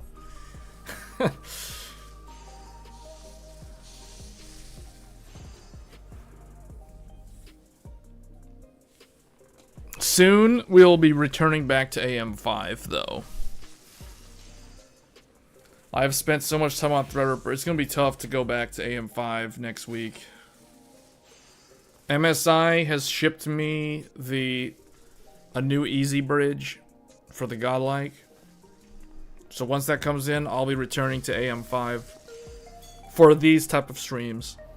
I mean, Tech Thursdays is still AM5, but pretty much I've spent like all of the time playing games this week and last week just on the Threadripper PC. And it's really good. I'm surprised, you know, that Silverstone, I didn't know anything about Silverstone until now. And Silverstone is very high quality. Man, that's the industrial grade. That liquid cooler on the Threadripper is so quiet while just sitting here playing this game, doing the computer's barely even doing anything because the game is, it's just this one game, right? Like, it's like, oh, Threadripper is like barely gonna break a sweat playing this game. So it's like, it's easy mode. But yeah, that Silverstone is good. I'm convinced Silverstone is a really good brand. I'm satisfied. Because I almost got the Bits Power instead. Oh, I was like, oh no, it's going to be one of these lame ones. Okay, we're doing Ancient Labyrinth. Oh yes, Ancient Labyrinth. Man, wow, okay, well, we're probably not going to do 7.3 on this stream, the story. We're probably just going to be doing a bunch of this stuff. Unfortunately, we got Ancient Labyrinth. Yes, this is how I feel about doing Ancient Labyrinth. Yawn. It's like go to sleep because it's going to be super boring. But that means I can just talk to chat the whole time. But that means I got to manually queue up for the one that I want to run. Silverstone is legendary. The Silverstone TJ11 was the GOAT custom loot back in the day. Yes, people have told me that Silverstone builds like super high-end cases. Like the cases that they build are the modular, designed for a full workstation.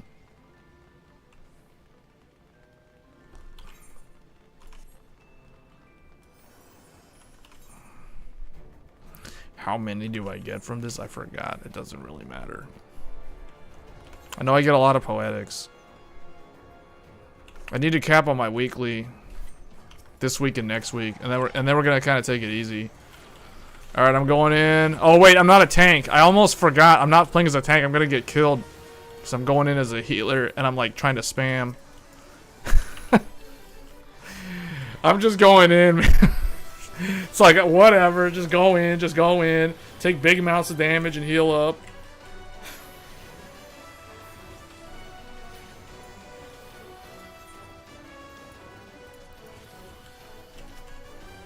They were one of the first companies doing inverted motherboards. Well, they didn't make motherboards. You mean they made cases that support motherboards? They used to make motherboards?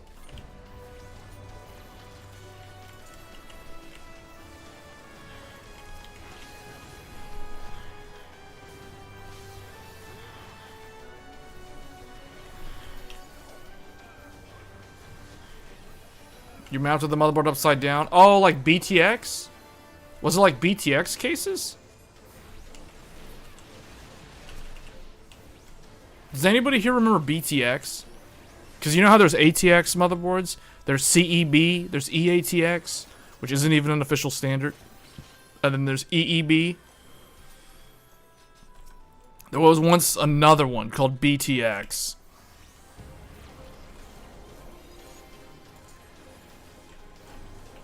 BTX was before your time. It was kind of before my time too. I never had a BTX motherboard. I just remember it being a thing that people talked about.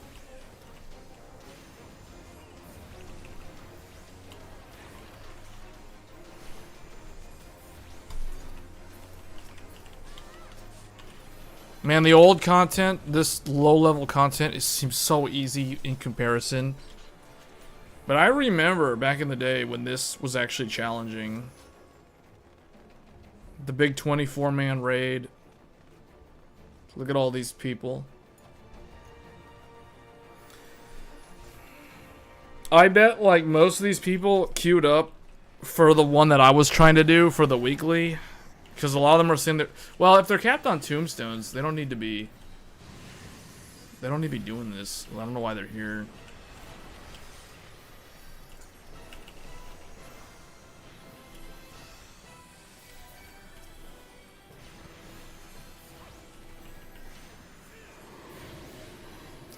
Oh, whoa, whoa, whoa, whoa, whoa, whoa, whoa, whoa, whoa, whoa, whoa, whoa, whoa, whoa.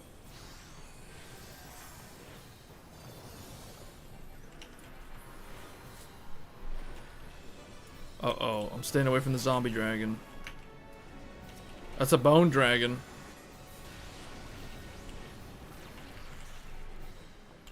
Yeah, so I play as Gohan from Dragon Ball Z in this game, in a Final Fantasy game, in an MMO at that. So it's funny because it's like I try to make the character match how he is in Dragon Ball Z.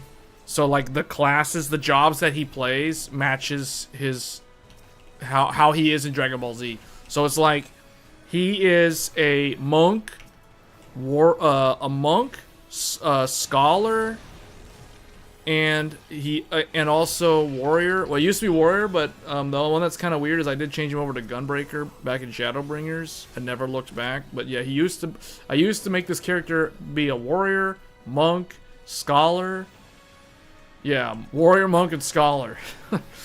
Basically, Gohan from Dragon Ball Z. And now he's playing as the scholar. Chi-Chi wanted him to go to university and stuff, so he's playing as a scholar. He fights with a book. He casts the spells with a book. Look at that. This is the cool right here, see? So cool. I don't know if I ever got this. This is for Monk? Oh, I have that? Alright, pass. I don't need that.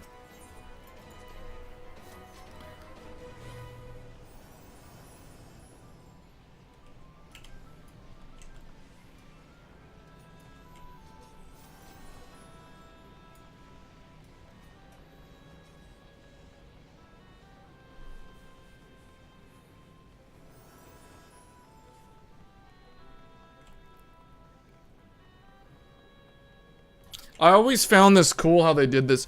The older, I honestly feel like the older designs, the older raid designs, in some ways are better than the newer ones when it comes to these large scale 24 minutes. Someone said to go, A goes in the middle, no one listens. They just all go the path that they remember.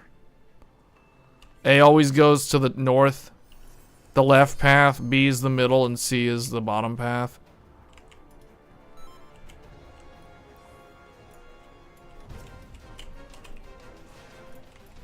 Yeah, because they made you do weird things back then, like stand on a platform. And also, once upon a time, not a lot of people remember this unless they played this game from way back, but this particular dungeon used to have 2 tanks per group. Yeah, 2 tanks. So the queue times were terrible, unless you were a tank, because you had to have like 2 per group, so you had like 6 tanks. It's like... that changed. They really reworked that.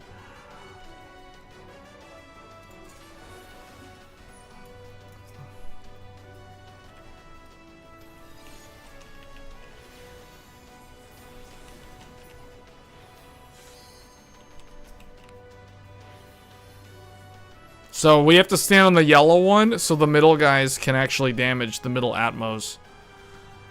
And those guys have to stand on blue so that the C group can damage that one. See, that's how they did it. It was actually a cool design. Our group was the fastest. We cleared ours, then C, and then... okay, we still got to stand here because they need to clear theirs. There we go. It felt like there was a lot more puzzle to this. It wasn't really until the Baldessian Arsenal in the second expansion where they added like really challenging, you know, large scale raiding. Kind of not really like WoW. Well, actually I will say it was kind of like World of Warcraft raiding, sort of. It was the closest that this game got to getting that kind of vibe to World of Warcraft raids, at least the ones from the olden days.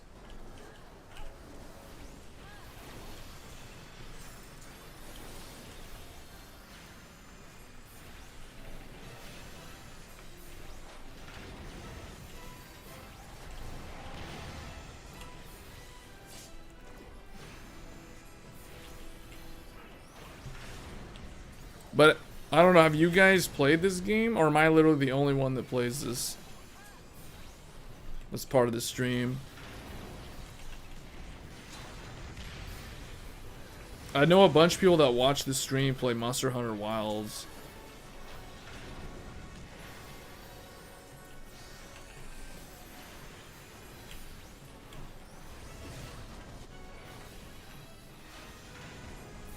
I'm the only one.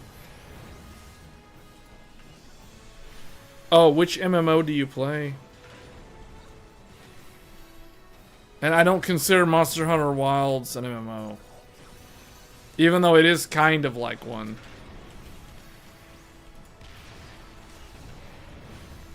In some ways it's similar, but it doesn't really have all the aspects of a true MMO. Like, there's no real dedication. Well, I mean, kind of. It's like you can play as a healer or a tank, sort of. But it's not really necessary most of the time.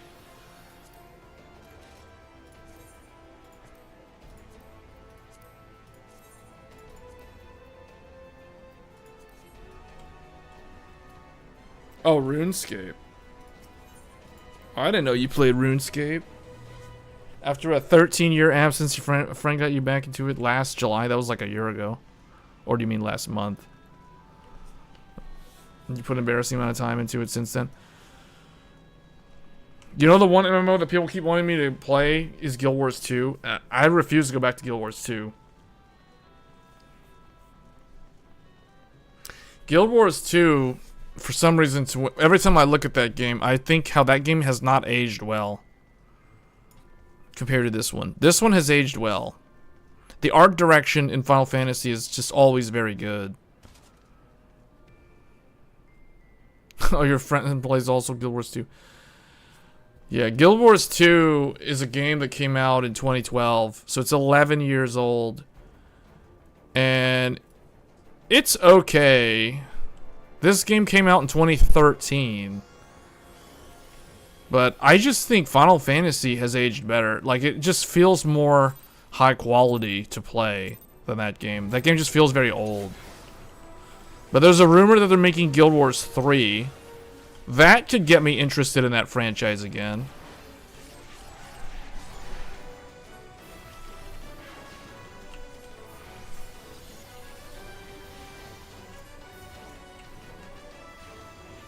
Are we supposed to just think about the bombs? See, the nice thing about me playing as the healer, I don't need to concern myself with the bombs and stuff. I can let the other players deal with that. I mean, I could if I want to, like, micromanage everything. But in a low-level 24-man raid, I feel like as a healer, I have the easiest job. I can stand here. Technically, the tank, well, I mean, whatever. No, the tanks kind of need to do stuff. They need to not, like, let these demon things overlap. But the healer can literally just stand around and just spam. And you see someone low on health, and you just spam a heal and heal everybody. Just heal everyone, just because. Just because.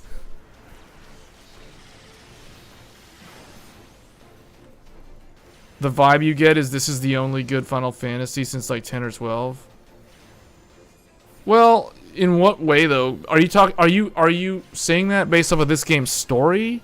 Because it's hard to compare this game to those games because this is a multiplayer game and this is pretty much an MMO. Those games 10, 12, 15, those are single player games. So it's a very different game to compare to.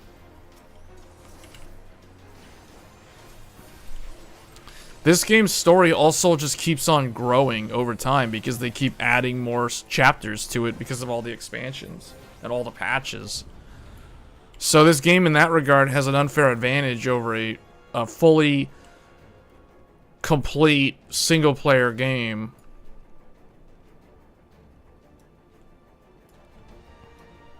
Ten is probably still my favorite. Even after playing Final Fantasy 16 literally 2 years ago now. It's been over 2 years since I played Final Fantasy 16. I like 16 more than 15. 16 is definitely in my top 7 Final Fantasy games, but it's not... It's better than 15, but I still like 10 more. In fact, I might actually like 13 more than... Well... I might actually... I don't know, it's kind of weird, because I feel like 13 needed, like, towns. But it's hard to compare all of them sometimes, because 13 is a trilogy. So it's like, if you grade 13 only, like, by itself, without 13-2, without Lightning Returns, both games are significantly better than 13. Like, they're significantly better. Lightning Returns is probably one of my favorite games from the PlayStation. It's definitely in my top 5 favorite games of the PlayStation 3 generation. Demon's Souls, the original Nier, Catherine, and Lightning Returns. And the 5th game would probably be... I have to think back what that game would actually be, but... I'm drawing a blank right now. But yeah, Lightning Returns is so good. That is one of the most underrated games in the Final Fantasy franchise. Such an amazing game. I've shown it once on stream. Wait, I have 2 of these?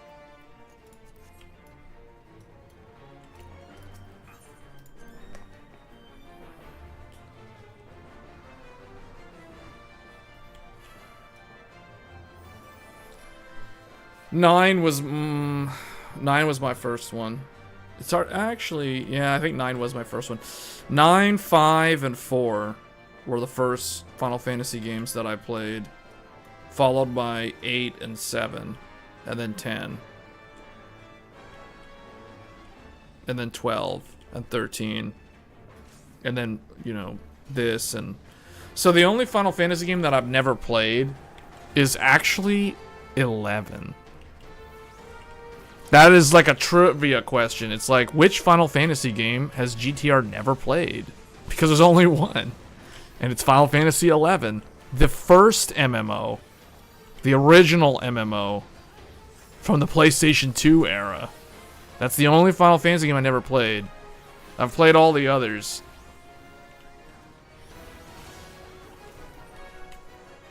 I don't know. To me, the old sprite-based ones are hard to go back to, unless I'm playing like 5 and 6, maybe 4. 2 is terrible. Well, okay, 2 is not terrible. 2 is just so different because the leveling system in 2 is very just unique.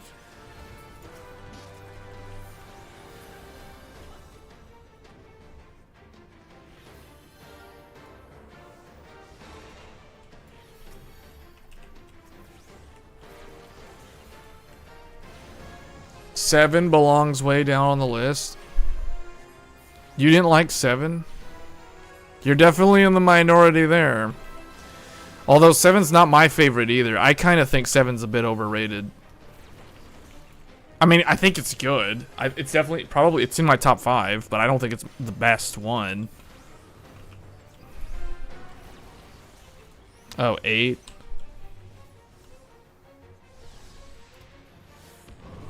Wait, what? How did I... What? Both of us are on the line? Oh well, they don't need us. They can keep us dead. They don't need me.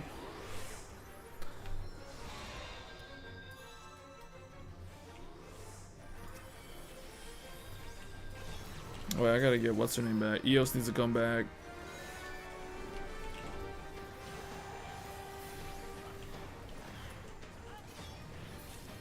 Alright. Man, double Warrior of Light Armor. That's hilarious. I don't know what this is. I don't have this.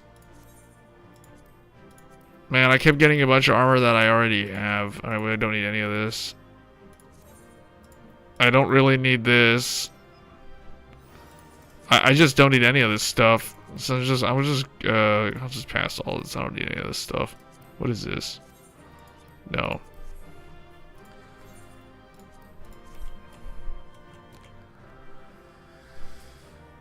Yeah, I think so. 10. I don't like to consider. It's for some reason I don't like to compare.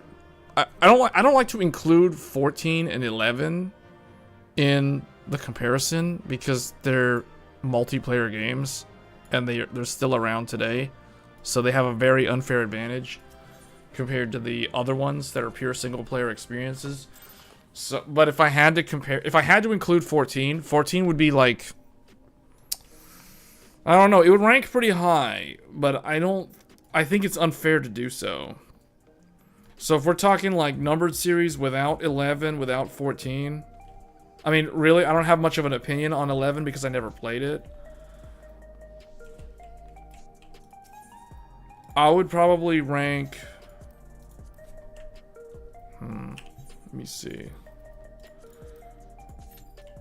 I would probably rank 14 is probably, no, not 14. My top 5 are probably 16, 5, 7, 9, and 10 in that order. So 10 is number 1, 9 is number 2. What did I say? 16? No, 7. 7, then 16. What was number 5? Oh, 5. Out of the sprite-based ones, I personally like 5 the most because it was the first one out of the sprite-based ones that I played. Even though 6 is really good. 6 is very, very good. But, like, if I had to choose from the sprite games, 5 because of the nostalgia. But technically, I probably would say 6 is better than 5. But I don't know. For me, I just have like a soft spot for 5. So 5 would be on the list. Just because. Out of the sprite ones. And then for the newer ones, 16 is somewhere in there. It's like number 4, number 5. If I'm doing like least favorite out of the 5, I guess 16, then 5, then 7, then 9, and then 10. So 10 is my favorite. 10 for sure is number 1. Number 9 is very good. 9 is really, really good. Kind of that it's nostalgia because 9 was also like the first one that I played. But I'll never forget when I played 10. 10 was just so ahead of its time. You go from having to read all the dialogue to hearing the characters have voiced lines for the first time ever. And that was huge. That was like a mind-blown experience. Like the Otherworld song, the Xanarkin, the destruction of Xanarkin by Sin, Auron lifting Titus up, or Titus up, you know, as they're about to get engulfed into that portal that takes him into the world of spirit. It's like, man, it was just so peak. The whole experience of 10 was so good. 10 was just so good. The story, just everything about it. It was such a unique setting with like the whole like water theme and swimming and traveling on the high seas and going to these islands at the beginning. Then later on you get onto the continent and then you got the Thunder Plains and Guado Salam and all these weird different characters and stuff. Yeah, it was so good, man. 10 is just special. Special game. It had all the mini games, the annoying mini games like the butterflies and the chocobo balloons for the ultimate weapons, and then the fiend hunter for Auron's weapon. So good. Hidden Aeons, Yojimbo, how you had to bribe him, the Mega Sisters, Anima, having to go back to Baj Temple to go get Anima. Man, everything about that game. So good. The one weird thing about that game, though, that was the first Final Fantasy game that got rid of the overworld. And that was one of the things that the team that made Expedition 33, that was something that they really, really wanted, because a lot of modern RPGs just don't feature a traditional overworld.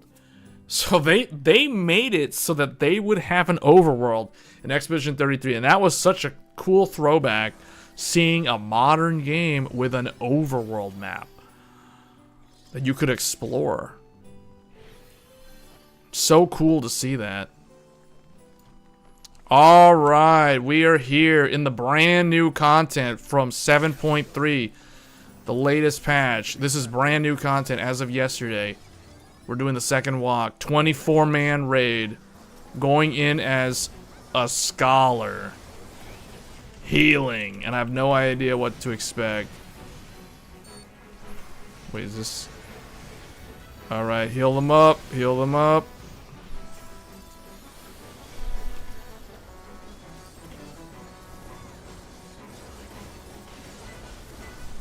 That was the one thing that 10 was lacking. It didn't have an overworld. And the reason why it didn't have an overworld was probably because of resource limitations on PlayStation 2. Because they crammed so much stuff into that game. So they just didn't have the overworld. You could still backtrack though, like in all Final Fantasy games.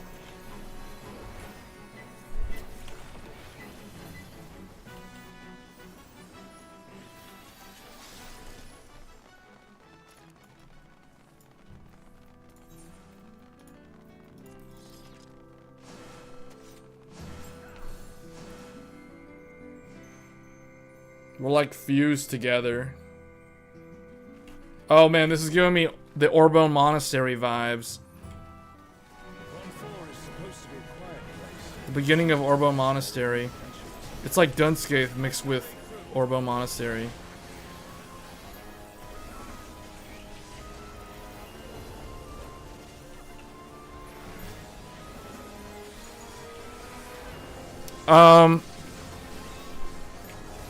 No, it actually began with 7. So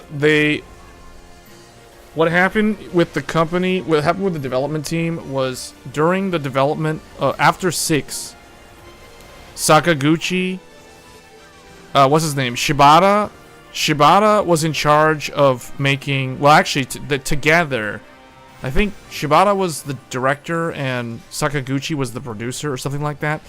Basically, what happened was, in 7, the team wanted to make, not all of them, but a bunch of the team members wanted the game to be more realistic, more cinematic styling. But Sakaguchi didn't want that. His vision of Final Fantasy is it to be like a stage play, like a diorama with the characters moving around in the environment. That's how he always envisioned the game. And the sprite-based games lend themselves to that style of game very well. But when they moved to 3D, they couldn't do that. But what they did with 7 was they made a compromise. They would do the battle system, the battle sequences, as well as the special cutscenes would be more cinematic and stylish than what would happen in the rest of the game, because Sakaguchi wanted it to still retain that vibe that it's always had. So the in-game, like running around, exploring, and all that stuff, that retained what he wanted, and that's why the characters have those weird proportions. Like Cloud has those weird-looking arms, you know, like Barrett literally has those giant arms and really skinny limbs. Remember how Cloud had these really skinny limbs? Like his forearm is really big, and his, what is it? Like his biceps are really tiny or something. That's on purpose. That's because that's how Sakaguchi wanted the game to look. But Shibata didn't want the game to look like that. He wanted them to have more realistic proportions. So in the cinematics, they look more real. And also in the battle system, they look more real. If you remember on the turn-based battle system, Cloud and all the characters have more realistic bodies. Oh, I'm on the wrong side. I'm gonna get burned. I don't care. I'm just gonna stand here. Yeah, he's gonna hit me with that. I don't care. I don't care.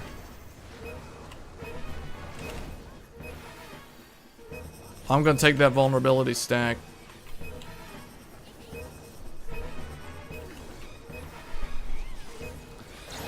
So, oh wow. So that's the thing, like, it was cinematic starting with, well, they always did cinematics. Actually, 4 and 5 was when it got really cinematic. 4 or 5 was when they started doing the cinematics at the beginning and stuff. The opening sequence of 4, for example. The opening sequence of 5 and 6. 6 it got even more cinematic. But 7 they started experimenting with different styling. And that's what really was the change. So that's what happens. That's why 7 is very unique. And a lot of people say 7 is so good. But the... So basically after... Oh, I'm gonna die. I am gonna die. I need to heal up. Spam heal myself. Give me this. I need to stand here. Oh boy. Do we go here? Where do we go? We just stand away from this thing? What the? What? Hey, RK. So after 7, what happened was they split. They split into 2 teams. You had Sakaguchi, the OG original, the father of Final Fantasy, go one way. He went off to make what would become Final Fantasy IX. And then you had Shibata and his team, which wanted to make the more realistic proportion characters. They went off to make Final Fantasy VIII, and then later Final Fantasy X. So Final Fantasy VIII and Final Fantasy X were developed by the same group of people. But Final Fantasy IX was... Oh, I need to be getting these people up. I need to be doing my job here. I'm too, like, just into talking about the stuff. These people are dying. These people are dying, and I need to bring them up. Get them up, get them up. Get them up.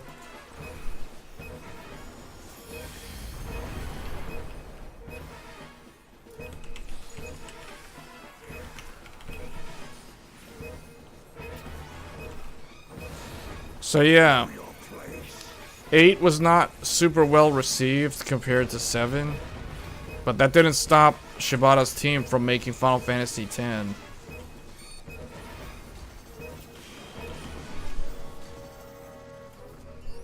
must thank you, mortals. 9 was his last game with that group, and then he left the company. Sakaguchi, the father of Final Fantasy. That's why I really want to see a, wait, there's a Reaper? I don't need that. I don't need this either. Get this out of here. I don't need that stuff.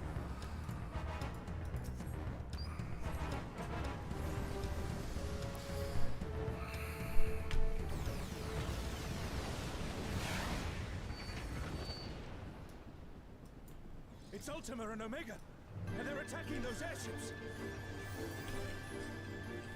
Wait, what? What, did he just say it's Ultima and Omega? Both? What? What is this? Is this the Red Wings? The airships are taking heavy damage. We must do something. Is this the Red Baron or the Red Wing? What is this? What? Final Fantasy 11 style? What is going on here?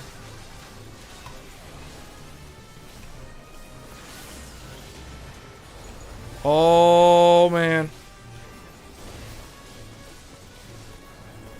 Where's Eos? Why is she not here? Get in here. What are you doing? Man, what the? you're safe. Come. Let's keep moving. Did anybody roll on this?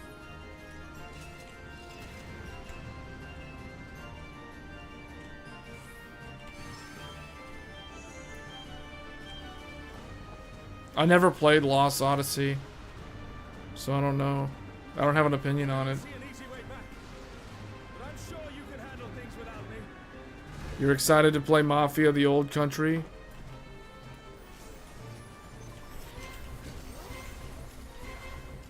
Hey, what is this? This is like Omega the One? This thing's literally Omega the One? What? Omega the One? Emergency tactics.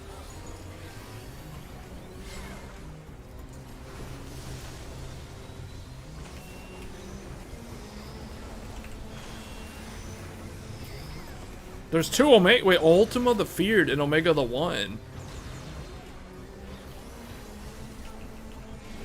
Oh boy, oh boy. Where do we go? Where do we go? Where do we go?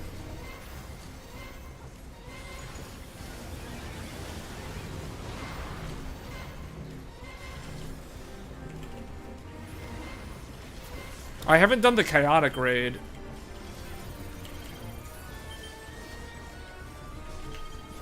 Huh.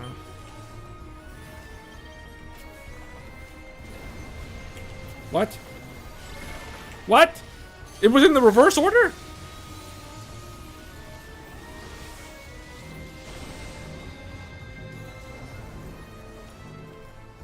I was fairly confident I did that correctly, but then no, it's completely backwards.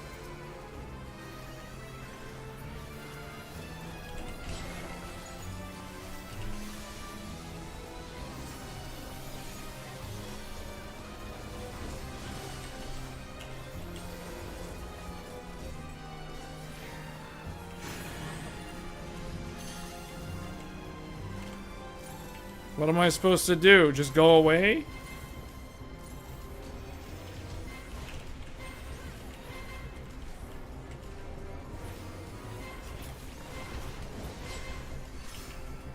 Jump from the airship before it's reduced to ash? What?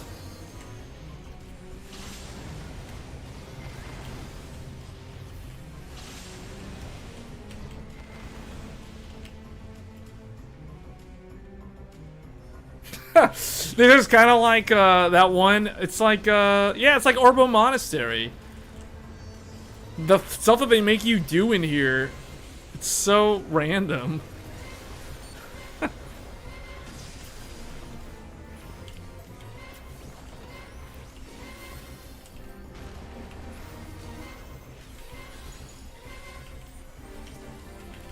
I don't know if we're supposed to be attacking Omega first or if we're supposed to be attacking Ultima.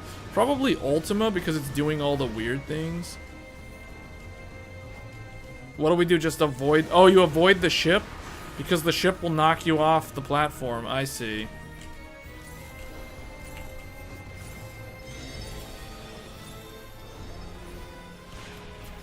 You get the summoner up quick.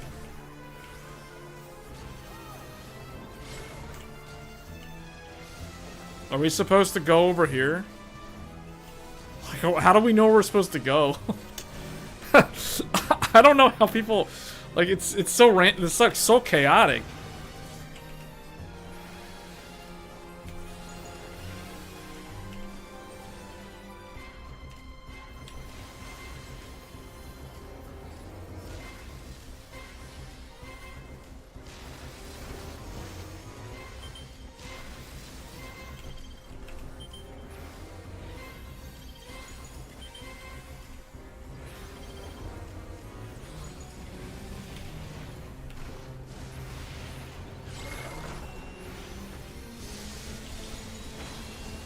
We need to get this guy. Oh, man.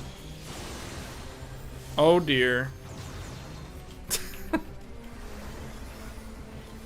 I need to do big healing, big healing. Big heals, big heals. Someone's down. I need to get him up. Guys. Get him up. Hold on. I need to transform. What's her name? Heal us up. Heal us up. Quickly. Heal us up.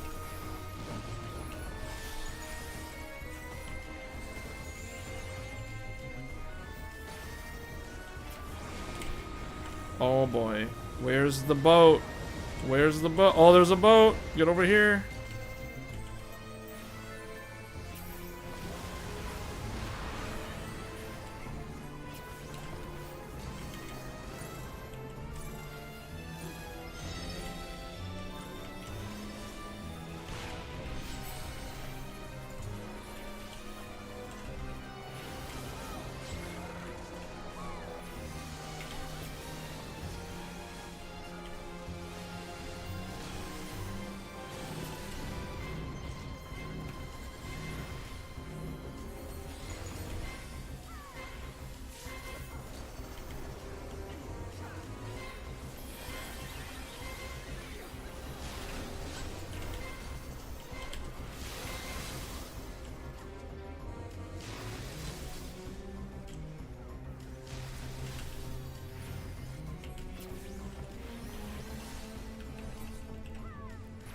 We did it.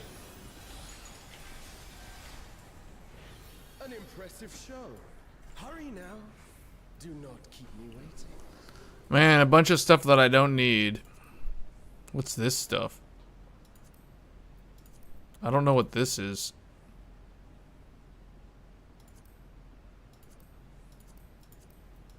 I guess I'll roll on those. This thing, I don't play casters on this guy, so I'm just gonna pass all that gear. Hopefully we get some healer gear. Or tank gear, but I bet the tank will claim it.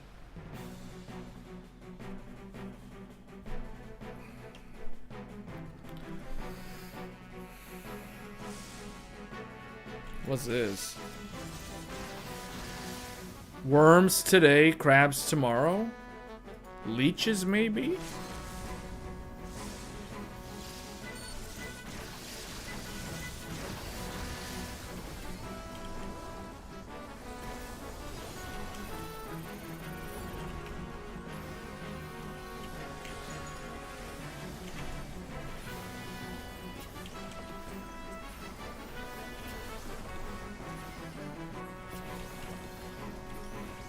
You know, I'll be honest, I haven't really enjoyed the 24-man raids in this game since Shadowbringers.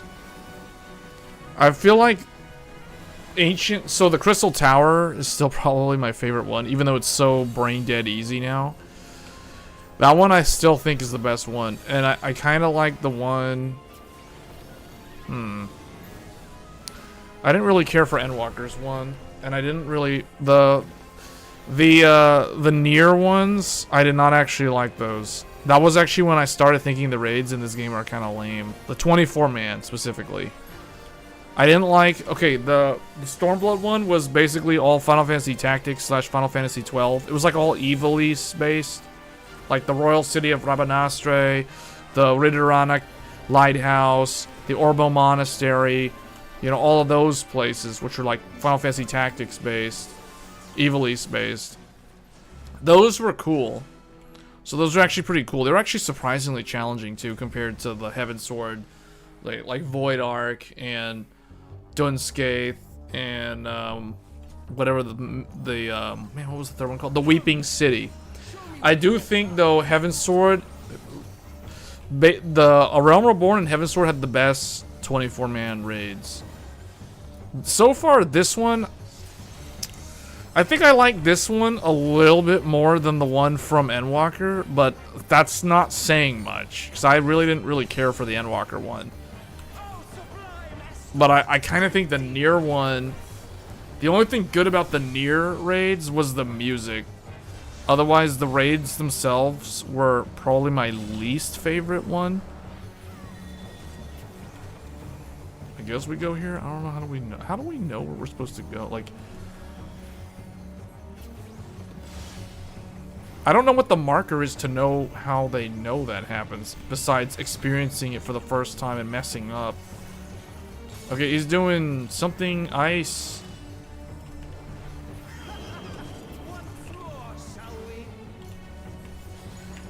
Are we supposed to stand near the ice?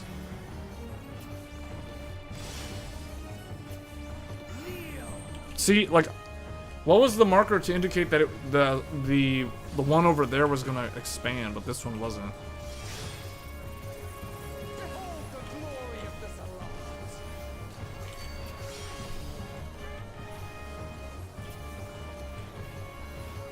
You are naught but insects to be crushed.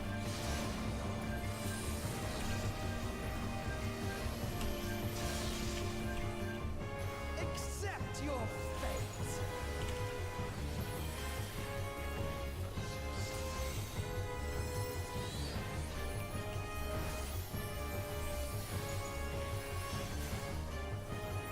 Kneel before Delatian wisdom and die.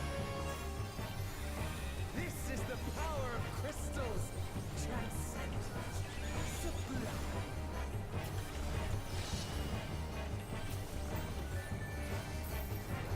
Something the power of crystals. Oh, whoa, whoa, whoa, whoa, whoa, whoa, whoa.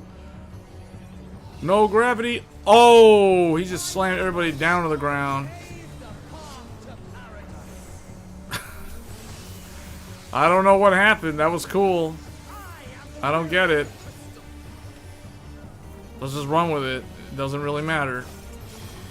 Just heal up. Spam all the heals. Spam all the heals. I don't know what's happening. Just spam heals. Just spam heals. It's just, I don't know. Just spam the heals. It's like playing Call of Duty only backwards. Instead of spraying and praying, it's like you literally just spam the heals. It's like, I don't know. When I'm playing as a healer, I have no idea what's going on. I just see a bunch of like weird attacks, AoE attacks. Just spam AoE heal. Everyone just spam heal. Just spam the heals. Are we supposed to go in there? Or what are we supposed to do? Get behind the water? How do they know? How do they know that? Who told them that? Oh dear, Earth. Earth. Yeah, well, I guess I was not supposed to go there. That's fine, whatever. Spam heals. Uh-oh. Go in here.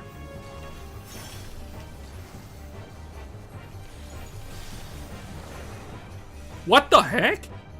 I was in the middle of this platform. What? It pushed that far? That means you're supposed to stand behind him, probably? That literally wiped almost the entire group.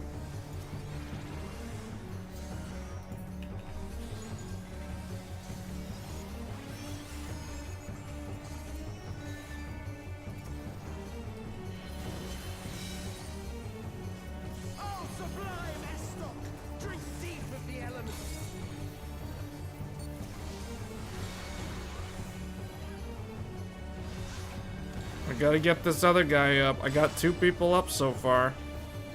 Getting this guy up.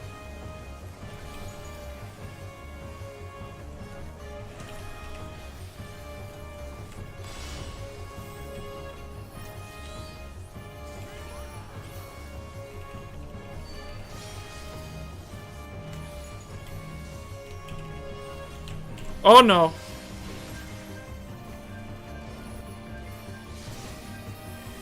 Emergency healing. Don't stand there. Oh no. Okay, okay, hold on, hold on. I need to get my mana back. I need to get what's her name up. This is not good. Ether, tactics, come on. These people are making me actually do work.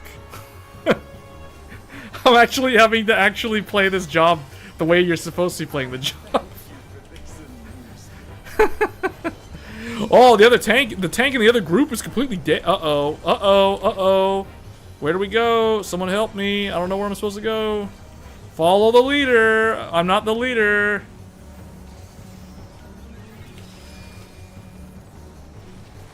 This guy died. Mechanics are happening, and this doesn't look good. Oh, boy. Oh no! Oh no no no no no! I need a shield, quick! Where do I go? Where do I go? Someone tell me where to go. Oh man.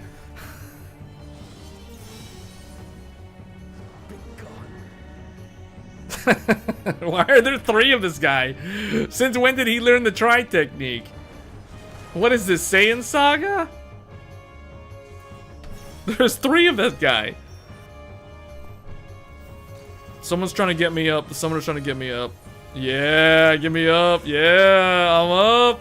Healer's down. Okay, I don't care, bro. I don't care. I'm doing it. I don't care. I don't care. Woo! Everybody up. Wait, why are there still a bunch of people that are dead? Why is this entire group dead still?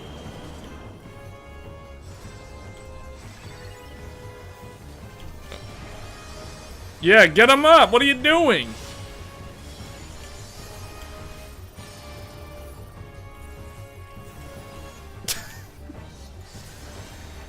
Oh, man.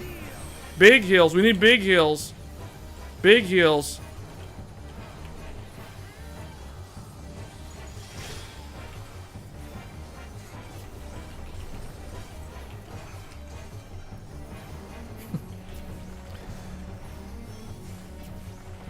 We did it.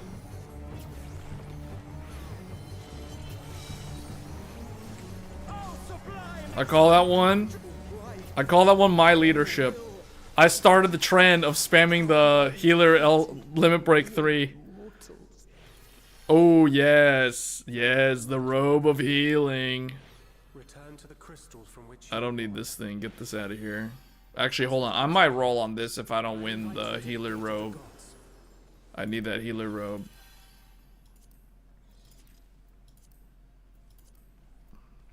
I'm not gonna roll on this until I know what happens to that, because I can technically use this for the machinist. you have the privilege of walking within the heart of Tulia. Do not disappoint me. This is it, final boss.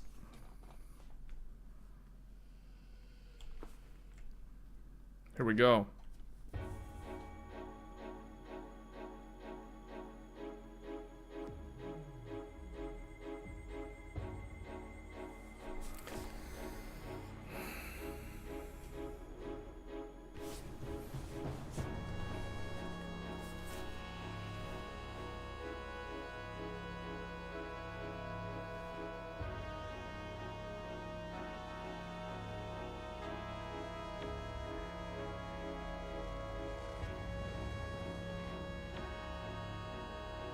Al-Narsh, Legacy of the Zilart. The dreams of the Zealot will become The Zilart.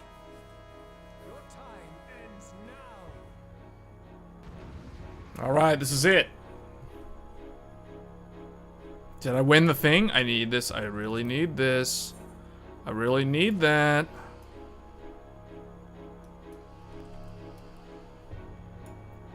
Where are we?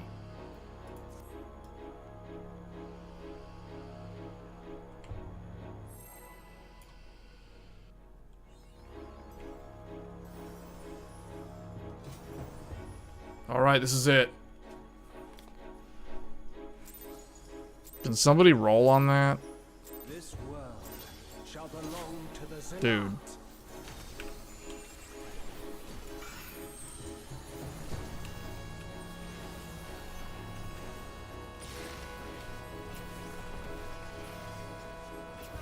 Can you escape this, I wonder? This must be a two-phase fight because his HP is going down pretty quick. So I have a feeling once you get him down to 0 or some certain percentage, the fight resets.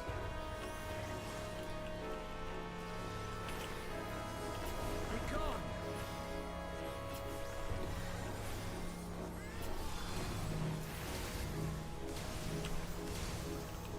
Whoa, whoa, whoa, whoa! Round and round they go. Where'd we go? See, I don't know. I don't know the tells.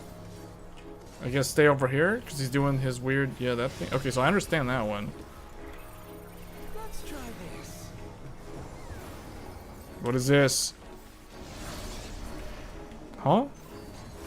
Oh, they're doing the Kuja thing? Not Kuja, the Kefka thing from Stormblood? Haven't seen that in a long time.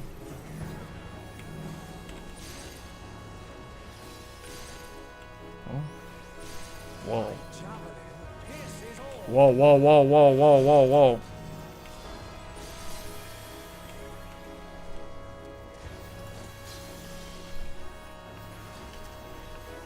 Allow me to show you a trick I've learned.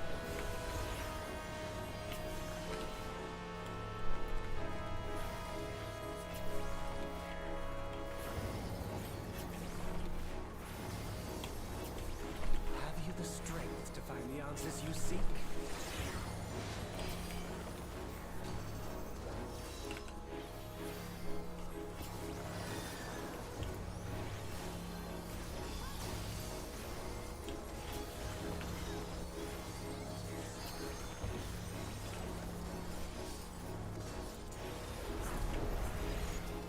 This is not Varna deal. I'm well aware of that.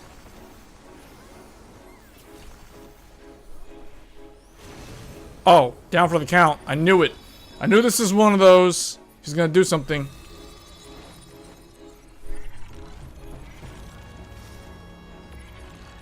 I also understand the true nature of my existence.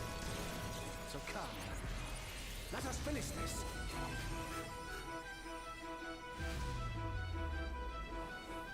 I will eliminate you and make this world ours. Okay. This is it. Oh, he literally powered up. Behold my true power! We shall forge a more fitting stage for our battle. Oh, I didn't win the robe. Someone else beat me to it? Oh, man. Before our brilliance. Wait, I rolled a 34? I thought I rolled an 84.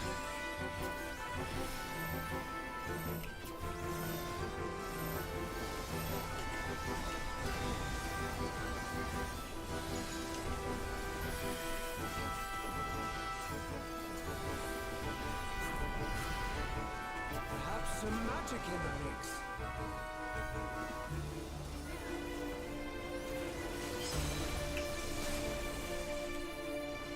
Huh?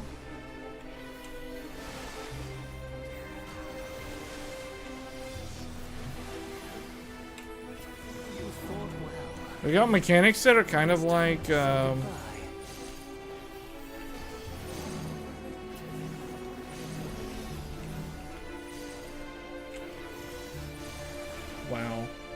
Wow.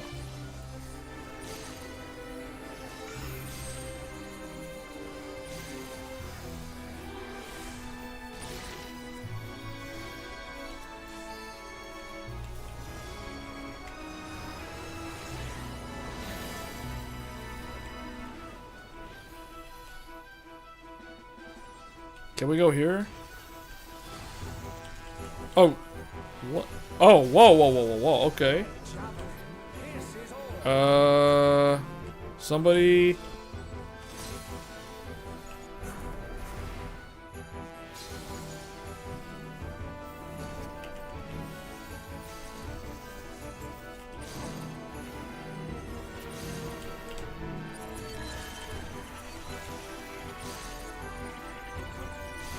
Oh, what?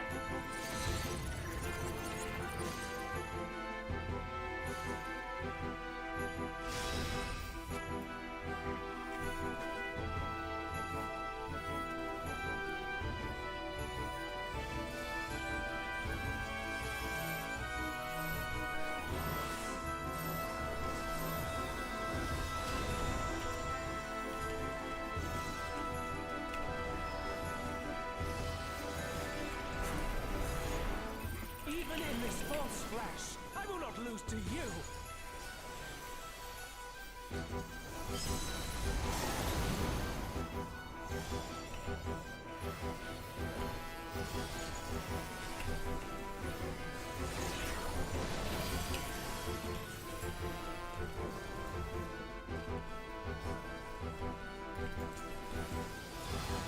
What? It's like I always miss the thing by like one step.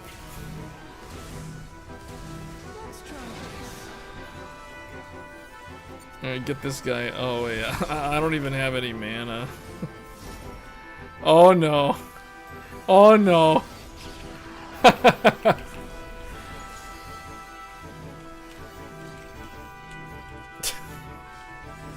Get this guy up. Get this black mage up. I need this other guy up. Oh no, the summoner's also down again.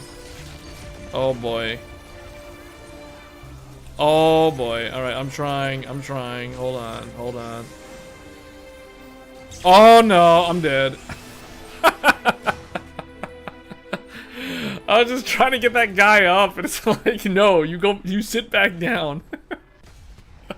I got the black mage up, and I was trying to get the summoner up, and it's like 2 seconds away from that getting that cast off. It's like the boss is like, you need to sit back down. Like how he's all serious because he did so bad. Oh man, look at that. Yeah. Okay. I guess give that to the other healer because that was so bad. Yeah, wow. No, okay, well I'm gonna roll on that. I rolled an 8. I got like nothing from this entire run. This is terrible. I didn't get anything, man. I'm gonna have to like need on. Oh, of all the things to Lancer, Dragoon, and Reaper, things that I don't play at all, I'll probably greed roll on. I don't know Did I win this? No. Dude. Okay, well I didn't win any of that. I didn't win that either.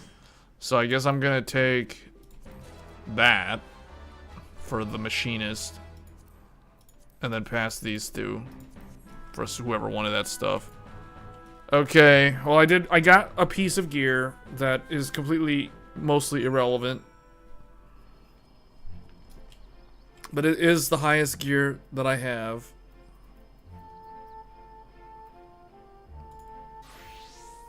So machinist got some new stuff. So it's kind of cool looking, I guess. Wait. It was the legs. 750. So 750 is kind of like the new high-end gear in this game. 760 is the max item level right now.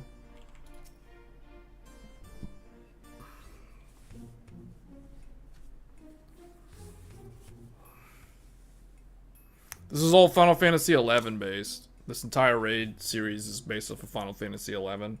So I don't recognize any of the characters since I never played it. But that's basically what it's based on. I have no more water.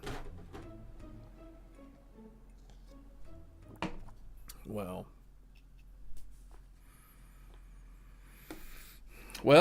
I did not do any of the 7.3 story on this stream, so we're gonna have to do that this weekend. But I did get to do the 24-man, which this is technically brand new content, so I did actually accomplish something.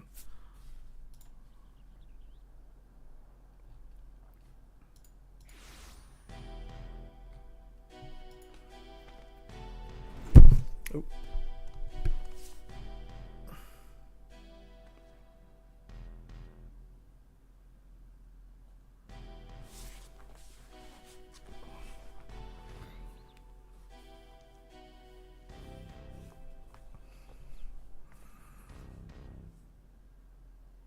See, I feel like these side, even though this is side content, I feel like the 8-man raid and the 24-man raid, these need to be voiced dialogue cutscenes because these are a large part of what a lot of people do in the game.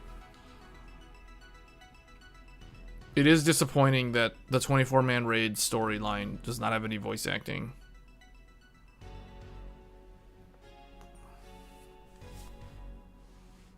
It just makes the story not have much impact.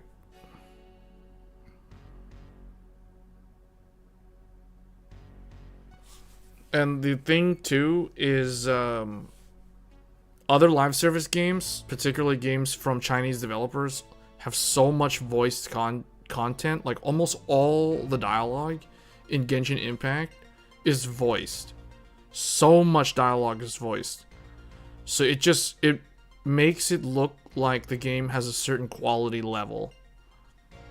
Whereas this, to me, it's like, I don't expect all the cutscenes to be voiced, but when you don't voice any of the side content at all, it's kind of like, really?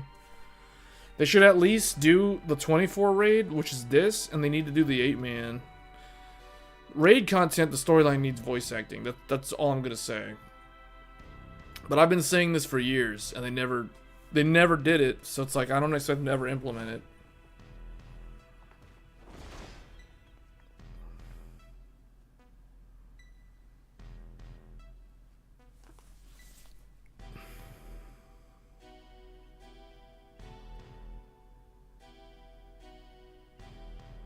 It's interesting how they reuse Bakul Jaja as a major character in this storyline.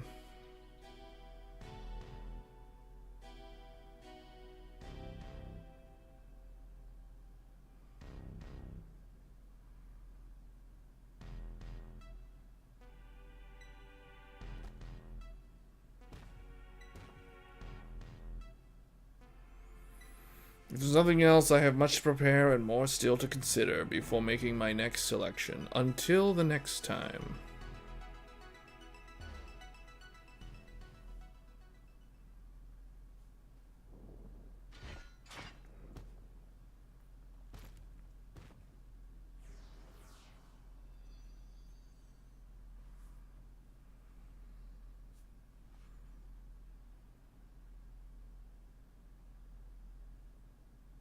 You're back.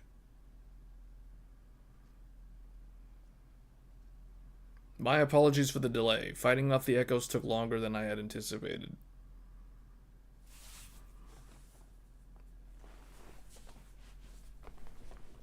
Clearly, you had no trouble fighting your way out. So why the long faces? Did something happen?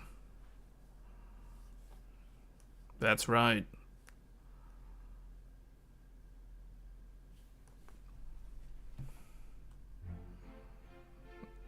I got an update from FedEx, so it looks like the Easy Bridge from MSI will be arriving on Saturday instead of Monday. Which means the Godlike will be back in action potentially this weekend.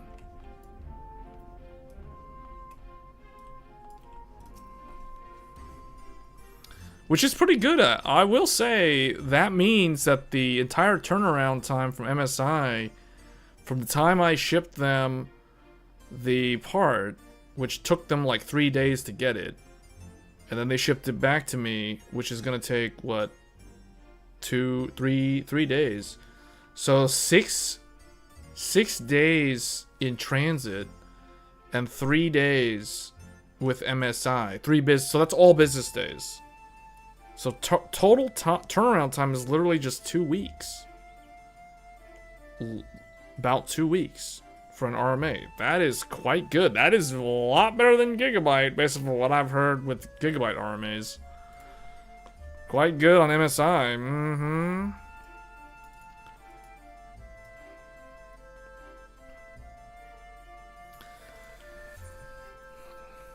Wait, a Phoenix down? Can I, wait, am I even allowed to hold more than one of these?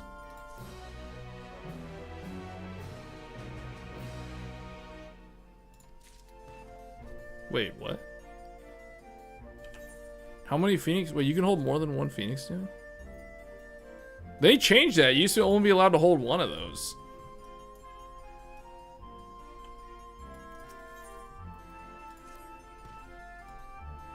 Northward. Oh, I didn't bother to look at how this improves the item level of the machinist. It gave me 8 item levels. I'm like item level 700.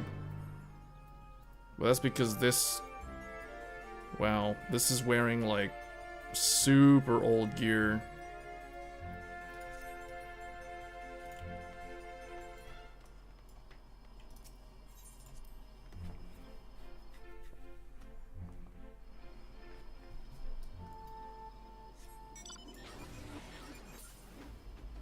This is in Tuliolol. We're gonna go over here.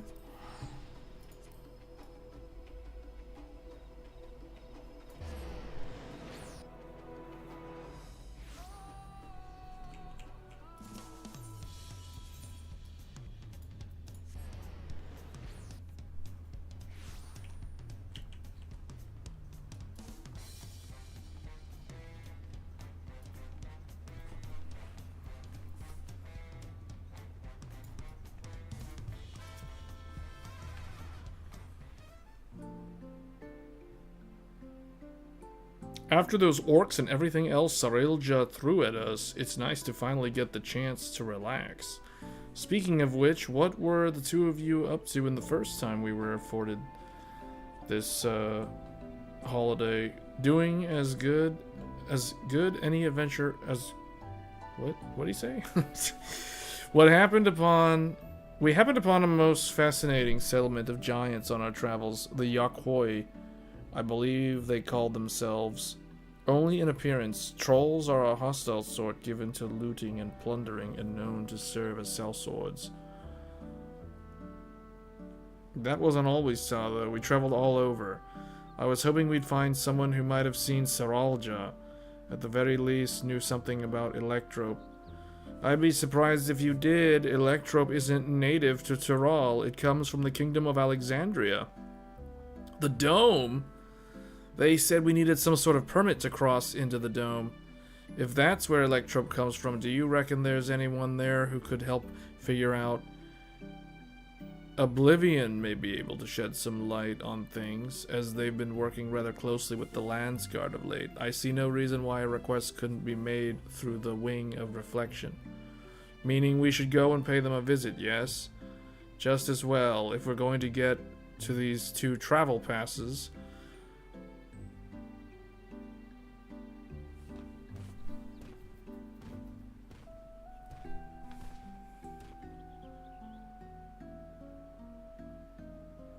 Wouldn't such a permit normally require some manner of rare goods in exchange? Or perhaps an exorbitant sum of gil? Right, I've heard stories about adventurers struggling to get a pass for the airships in Vanadil. I'd sooner walk if I had to pay those prices.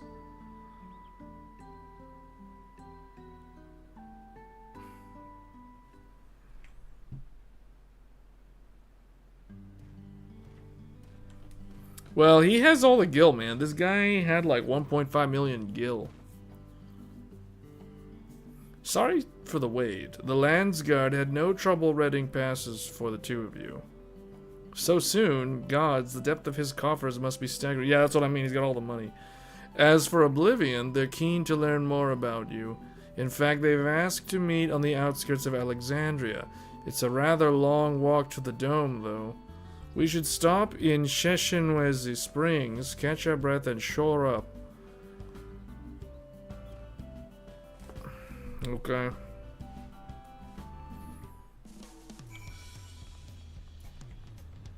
We need to go to Sheshenwezi Springs.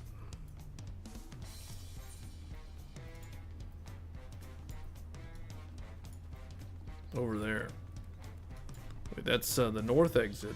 So that's gonna be Yaktel. No. What? What? In. Huh?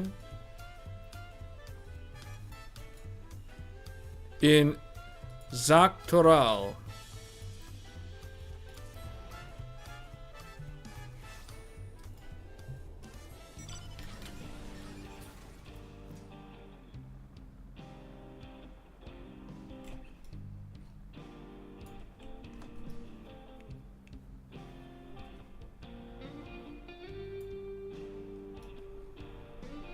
Flying as the Ark from Final Fantasy IX.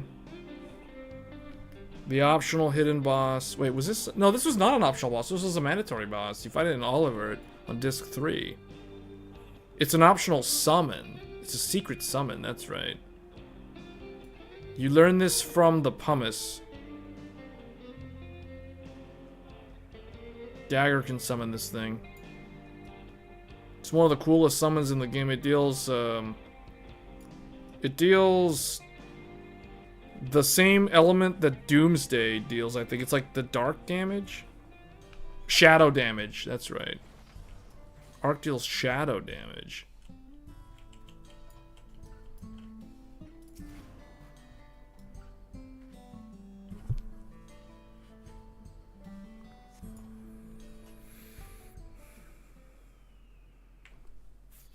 Wow, it just so happens I changed into the Machinist, and now it's like the Machinist matches this setting, because it's like Wild Wild West. Excuse me, sir, I'm looking for my daughter. Have you seen a little girl? Nope. I see. Gods, where could she have run off to?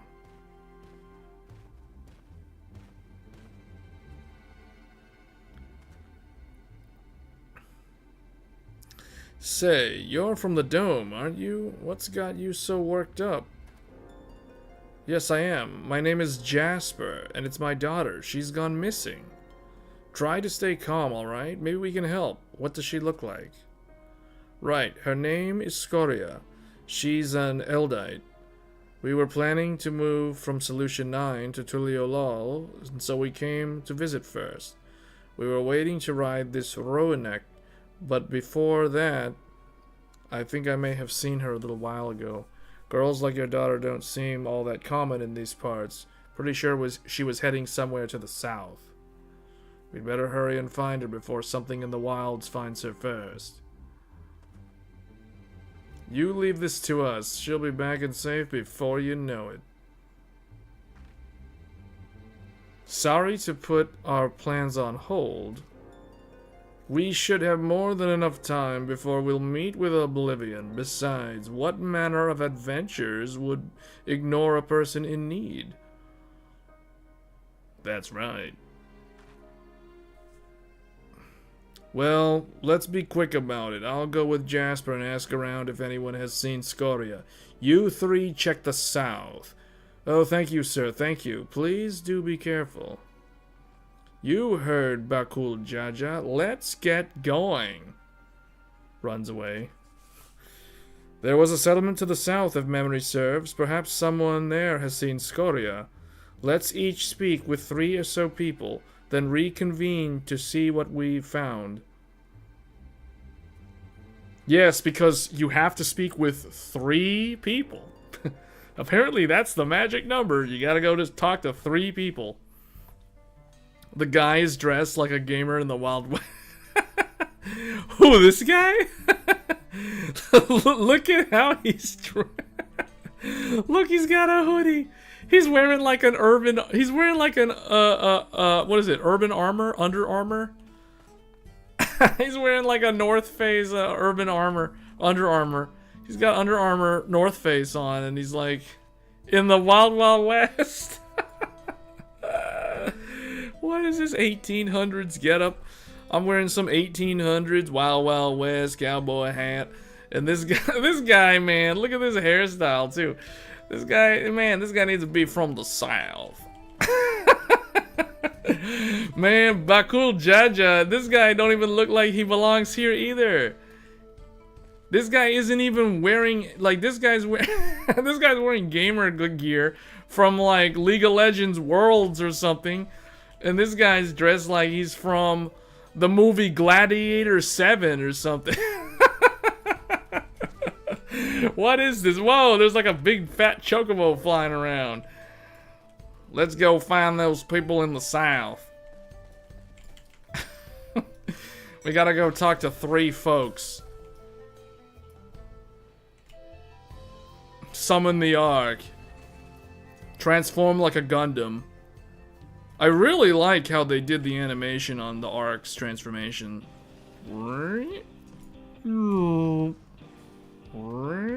Oh, that's so cool. Man, they need to make like an action figure transformer thing. That would be such a cool thing to have on display. The Ark from Final Fantasy IX. Oh, look, it's the Anasazi in the Pueblos. In the Adobe. Or the Dobie, I should say. Oh yeah, the Anasazi. Here we go. Arizona, right here. Flying through. Uh-oh. Someone in the south. Shellowiqui.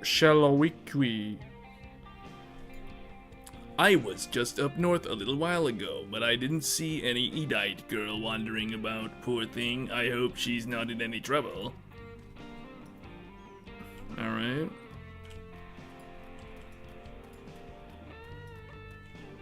Man, these people are dressed like...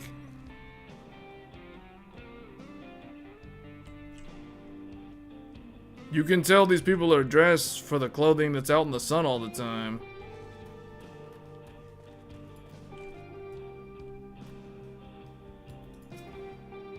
I'm looking for a young Elva, Edite girl, said to be wandering about nearby. Would you happen to have seen her?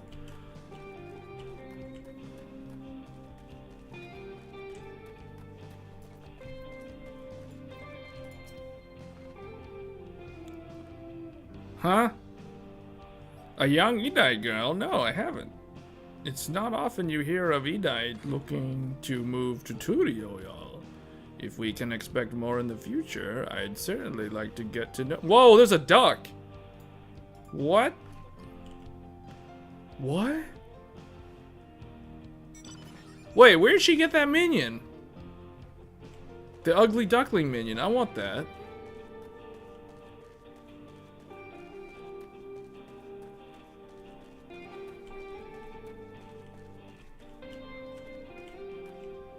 Yeah, this game, for a game that came out in 2013, it has undergone a lot of changes. I need to look at like gameplay footage of what this game looked like in 2013, how it looks now, because it does look significantly better than it did all those years ago. I saw her wandering about outside of town, but only for a moment. No sooner had our eyes met than she'd ran off. I'd love to help, but I have to get back to work. Okay, well that NPC just straight up vanished. He just faded and out of existence, for real. All right. Oh, there's the duckling again, man. Where do you get the duckling?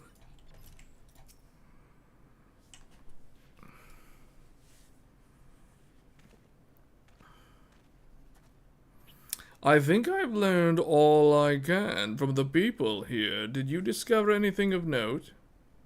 Well, there was this ugly duckling and some people. I heard much of the same, so we can say with certainty she passed through here not long ago. Let's continue on southward. Okay. Call the Ark, because I'm too lazy to walk.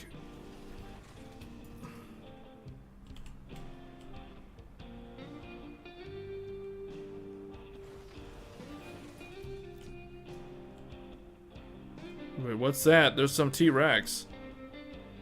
Wait, hold up. That thing's a mark. That's a mark, isn't it? Yeah, that's a mark. Go get it. Bruh.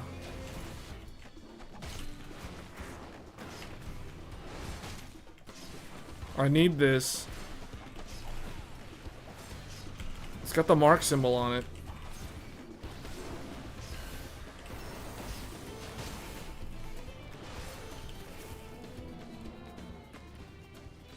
I need another one.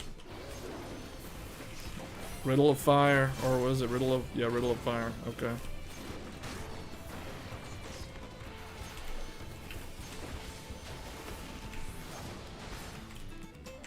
I went Dragon Ball Z on that thing. Didn't stand a chance. What was I? Oh, I was Machinist.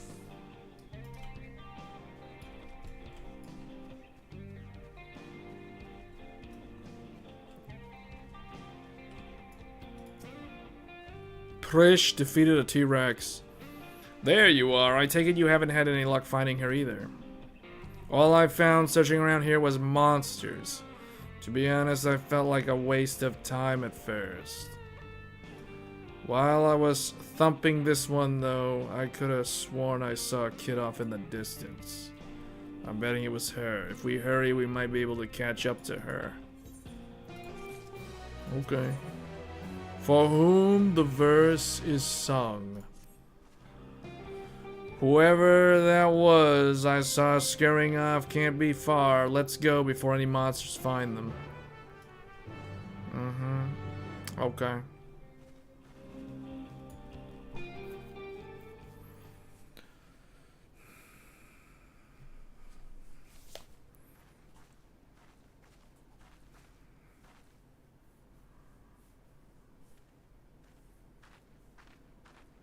Who that?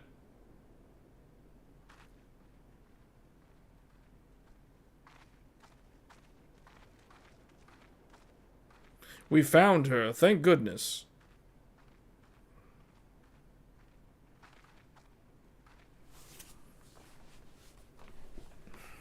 Who are you people? The name's Prish. Your father asked us to come and find you. What are you doing out here all by yourself? He said we have to move, but I don't want to go. I want to stay in Alexandria and be a singer. I know nothing about the music in Tuliolal, and they never listen to a nobody like me. Thinking about it made me so mad. I needed to be alone to think. So I ran, and I kept running. I'm sorry if I caused you all any trouble.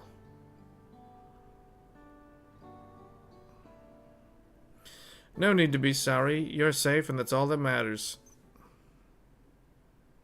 You know, you remind me of a friend of mine. Ulmia. One day I found her out near the coast with a beautiful view just like this, crying like it was the end of the world. She had been trying to join the choir, but turns out she was too nervous. But this world is one damn big place. If you spend all your time dwelling on small setbacks, you'll never be able to appreciate the bigger picture. It'd be a lie to say I know what you're going through, but what I do know is this. Giving up on singing would mean the end of the world you've been working toward.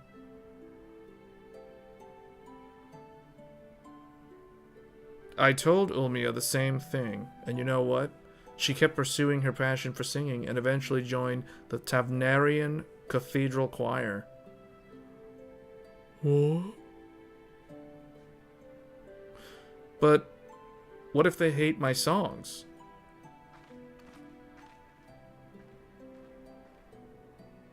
All sorts of people live here in Tyrol, you know. And now there are even folks from another world mingling with the locals. Being different is what'll make your song special, and I'm sure there are people who appreciate that. So I say keep singing.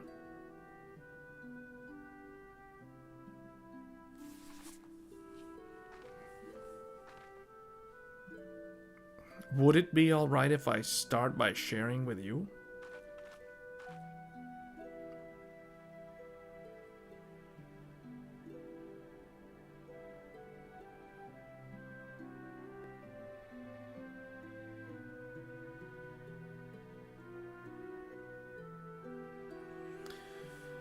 Very random quest, but now I understand why we had to do this quest, because it was a throwback to most likely an event that happened in Final Fantasy XI. That whole story about her friend, that must have been an NPC in Final Fantasy XI.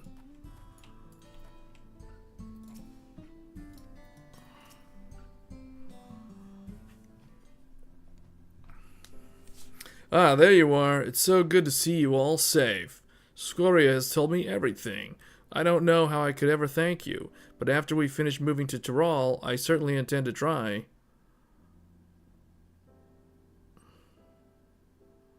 I hope to see you again soon. I'd love to meet your friend Ulmia as well. You and me both. When we do, we'll be certain to tell Ulmia that Prish has another dear friend who is dying to meet her. I can hardly wait. And I promise to keep singing, sharing my music with the world just like you. So you better come back. I'll have a front seat waiting for you. Right. Of course. We had better be on our way. Thank you again.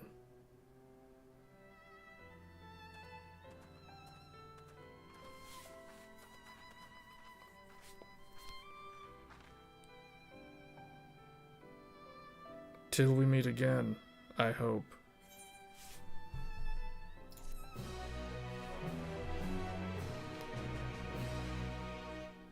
Man, this content really needs voice acting, for real. Oh my goodness, there's another quest? Apocalypse Nigh. Alright, this is the final one. Now that Scoria is safe and reunited with her father, I think it's time we make for the dome. We can take the train from Shalloani Station. Prish, it's time to go. Oh, sorry. Right, let's get going.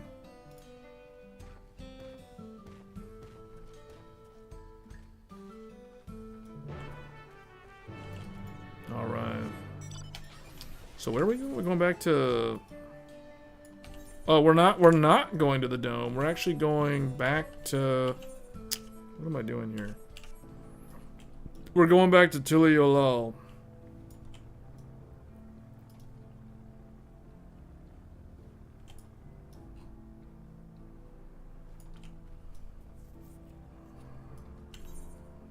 So where is this? Bakul Jaja. Wait, speak with Bakul Jaja.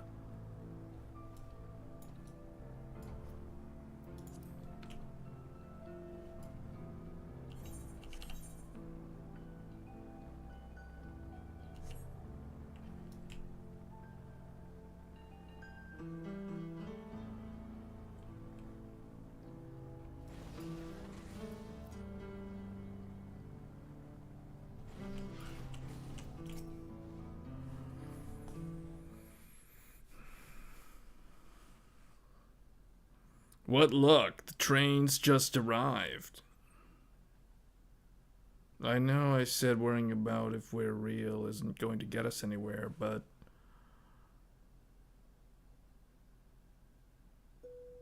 Gods, I feel like such a damn hypocrite.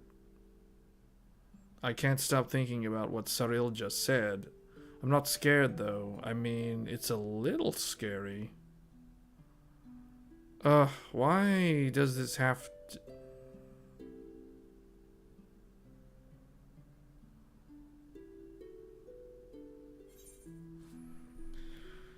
You really miss Ulmia, don't you?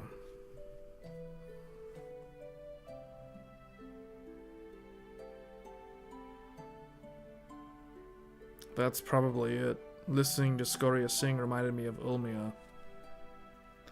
It makes me wonder what everyone is up to. I could think of at least one person who's already in the midst of their next grand adventure. Even if we're merely echoes, who is to say we cannot return to Vanadil? And what place would I have in Vanadil when the real Prish is already there? Just when I think I've put it out of my mind, I think of Kam Lunat and Elenar, clearly imposters. Then we met Scoria.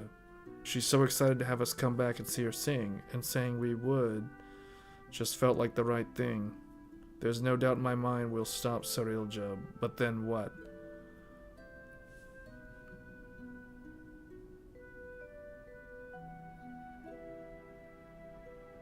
Would that I had an answer for you, but I don't. No one does, because the future is uncertain. Once this is over, I intend to see all this world has to offer. I may be without memories. Perhaps I'll even find a new calling along the way. The world is one damn big place after all. I dare say there's something out there for all of us. When you're right, you're right. I guess we'll just find our own place then. But first things first, we need to go and meet with Oblivion.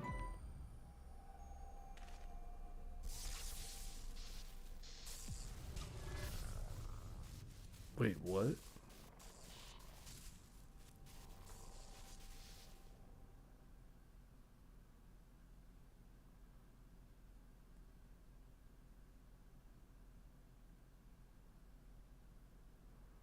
Damn it all.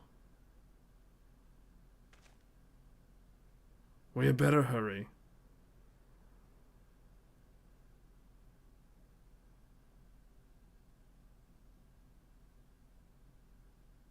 Whoa.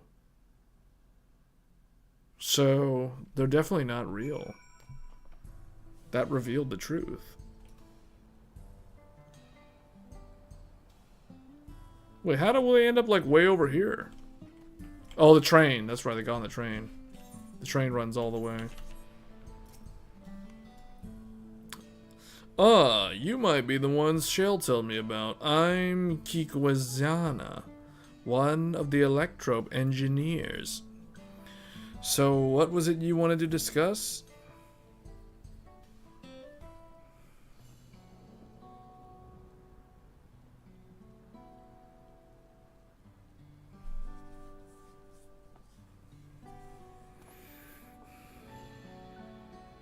I see. Well, that'd take more than just memories etched into Electrope. Mamulja's magics are quite impressive, though.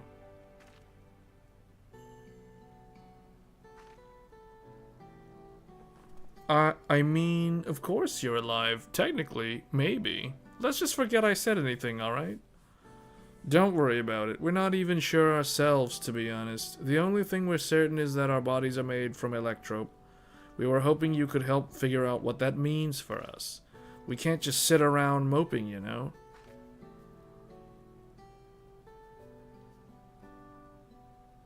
I'm not sure how much I can help, but I'll certainly love to try. You are in our debt, sir. While you're conducting your test, would it be alright if we look around? There's something about unfamiliar lands that stirs an adventurer's blood, and wait. If we're made of Electrope... even if we don't, that's an absurd question to ask, don't you think? Well, at least they seem to be adjusting. Perhaps they simply find the truth. If we might return to the topic at hand, yes, feel free to explore as you like. Then it's settled. The site of our next adventure will be here in the dome, and then Zaktral. I hope we'll see you around, Gohan. And worry not, I will keep a close eye on Prish and ensure we're not away over long. We mustn't lose sight of our goal, to defeat Suralja and, God's willing, secure a means of persisting in this world. And I'll stand by both of you every step of the way.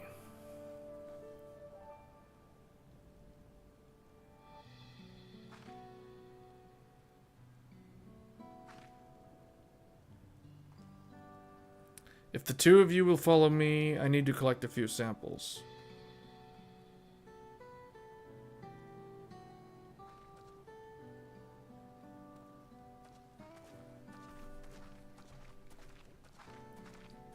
Oh no, I forgot.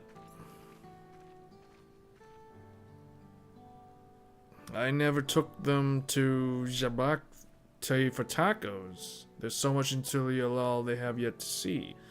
I suppose I'll have to bring the food here. A fine idea, brother. Perhaps, but it will have to wait. Let's return to Bright Plume.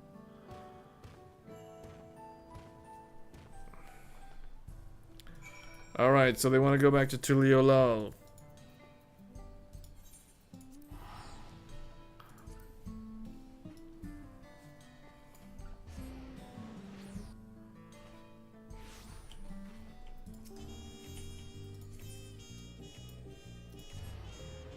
Well, it's pretty long. We didn't even do the 7.3 story. We basically did the 24-man raid and a bunch of farming gear. Yes, farming old gear to get caught up. Bakuljaja told me what happened. Well done defeating Suralja's echoes. We'll make certain the guard is duly prepared, should new threats arise in Yaktel. Waiting for Surrealja to show himself is maddening, but it would be worth it to finally put him to the sword. At the first sign of activity in those woods, you can be certain the Landsguard will contact you. Until next time, take care.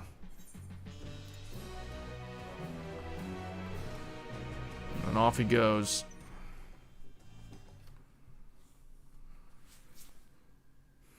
Meanwhile, somewhere in the rift.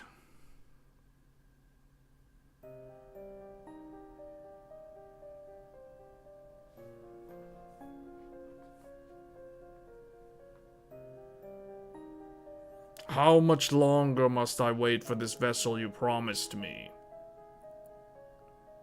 My apologies, Dawn Servant.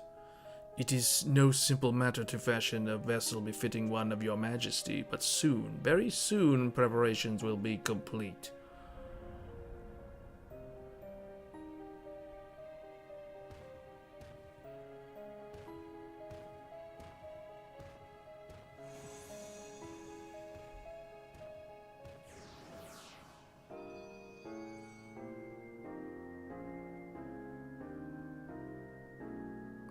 How many times have I explained this to that insufferable oaf?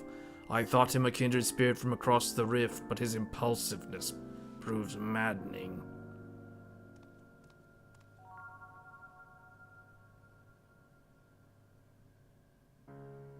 At least that adventure, for their part, continues to exceed my expectations. Once I find the echo that proves his match, everything else will fall into place. He did well to stand against the ancients, but against the gods? I wonder. His companions will need to be dealt with as well. Prish will be simple enough, but the other one, Axal was it? I thought he was nothing more than the middling amalgamation of memories. A man of such resilience in Vanadil would have to be...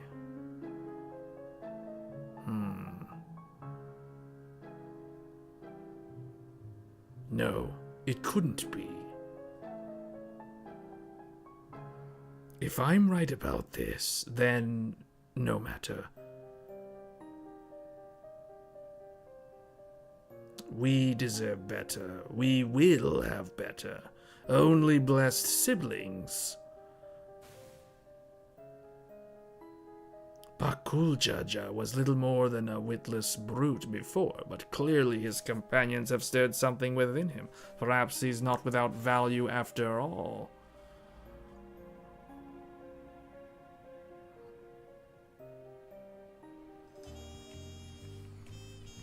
Alright, so the memories abiding within Juno stir once more. Perhaps the adventures there have new knowledge to share with you. Wait, for real?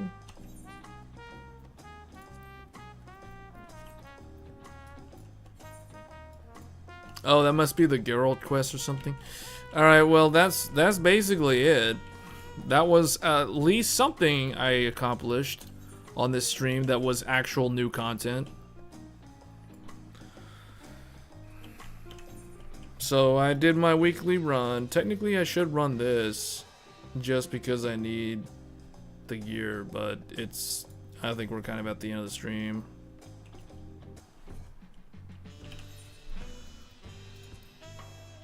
Let me see, what can we run though? I can run the trial just to get the stuff. Trial is kind of lame because you don't get anything good.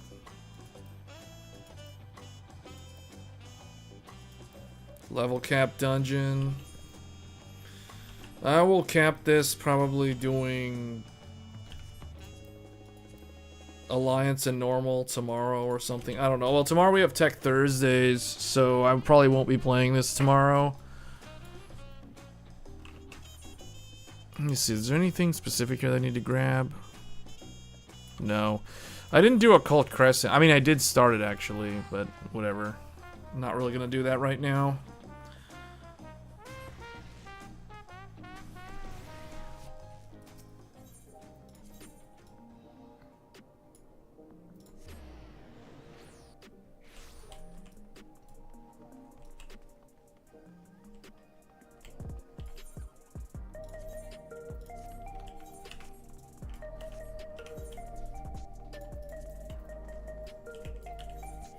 So the one thing I needed was the chest armor, and I didn't really get it, but that's okay. I kind of want it though, just because it completes the set. What does it look like?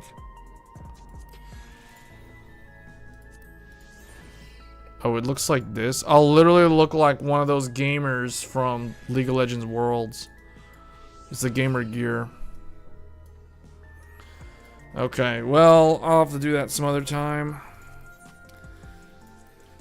Probably this weekend, but the thing is, I just realized tomorrow is Tech Thursdays, and then Friday or Saturday, we will be revisiting, you guessed it, Elden Ring Night Rain. Yes, Elden Ring Night Rain is coming back to this channel.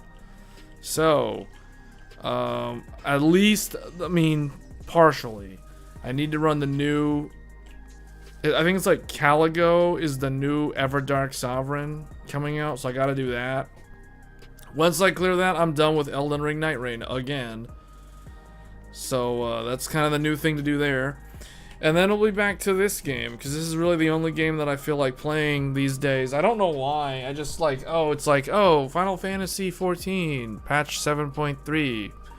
I might as well do it so I'm not completely out of the loop on this game, since I literally have been away from this game for an entire year and literally just came back. So might as well get caught up so I'm not super behind next year. But yeah, so what's gonna happen with this game, for those that don't know, so later in sometime in Q4, probably December, they will release the next patch. So patch 7.4. Now the relic patch, the 7.35, will come out probably in September, I would imagine. And that'll introduce, it might even be the end of this month, but it will introduce the relic questline for Dawntrail, which means the best weapon that you can get by progressing through a questline. Now that is meant for single player. The single player experience to get the best in slot weapon for this expansion. So that'll come out soon, but really December will be the patch 7.4. What that will do is that will introduce the final 8-man raid tier. So the conclusion to the Arcadian raid series, which we have looked at on this stream. This evening we did Cruiserweight. So that was the thing with the disco music, the Korean K-pop music, the rap song, and the Devil May Cry heavy metal, and the weird JoJo's Bizarro World / Gundam music. So we looked at that. So that was the conclusion of that will happen in December. And then next year, it will not be until sometime next year, probably March or April. So that's a long time from now. The conclusion to what we just did, which is the 24-man raid, that will happen probably March or April of next year. And then sometime at the end of the summer, I would imagine, will be the next expansion. But the weird thing is, the team that's working on Final Fantasy XIV seems to take longer and longer to release expansions. Ever since the pandemic, they've kind of skewed their release cycle. So it's like it's slowing down in terms of how long you have to wait for new content, for like the big patch content. So who knows? Technically, next summer should be the next expansion for this game. It's supposed to be every 2 years, but they kind of stretch it out a little bit more now. So it might be that we won't see the next expansion until late August next year, or I don't know, maybe September. But that would mean that the final patches are like in April, and the 0.55, assuming they always do a 0.55, would be like early June or somewhere around there. So yeah, it may not be that we don't see the expansion until way later. But I would imagine that sometime within the next 2 months, I expect Square Enix will do some sort of teaser trailer for the next expansion for Final Fantasy XIV. Because literally what was it, like 2 years ago? They started teasing Dawntrails with the ocean and the music and stuff, because it was going to be water themed and traveling across the sea and all that stuff. So I expect that sort of thing, like a cinematic, high production value trailer, like a full motion video trailer, teaser trailer, to reveal itself either at Gamescom, which is this month, or next month at Tokyo Game Show. So one of those two, I expect there to be some sort of announcement.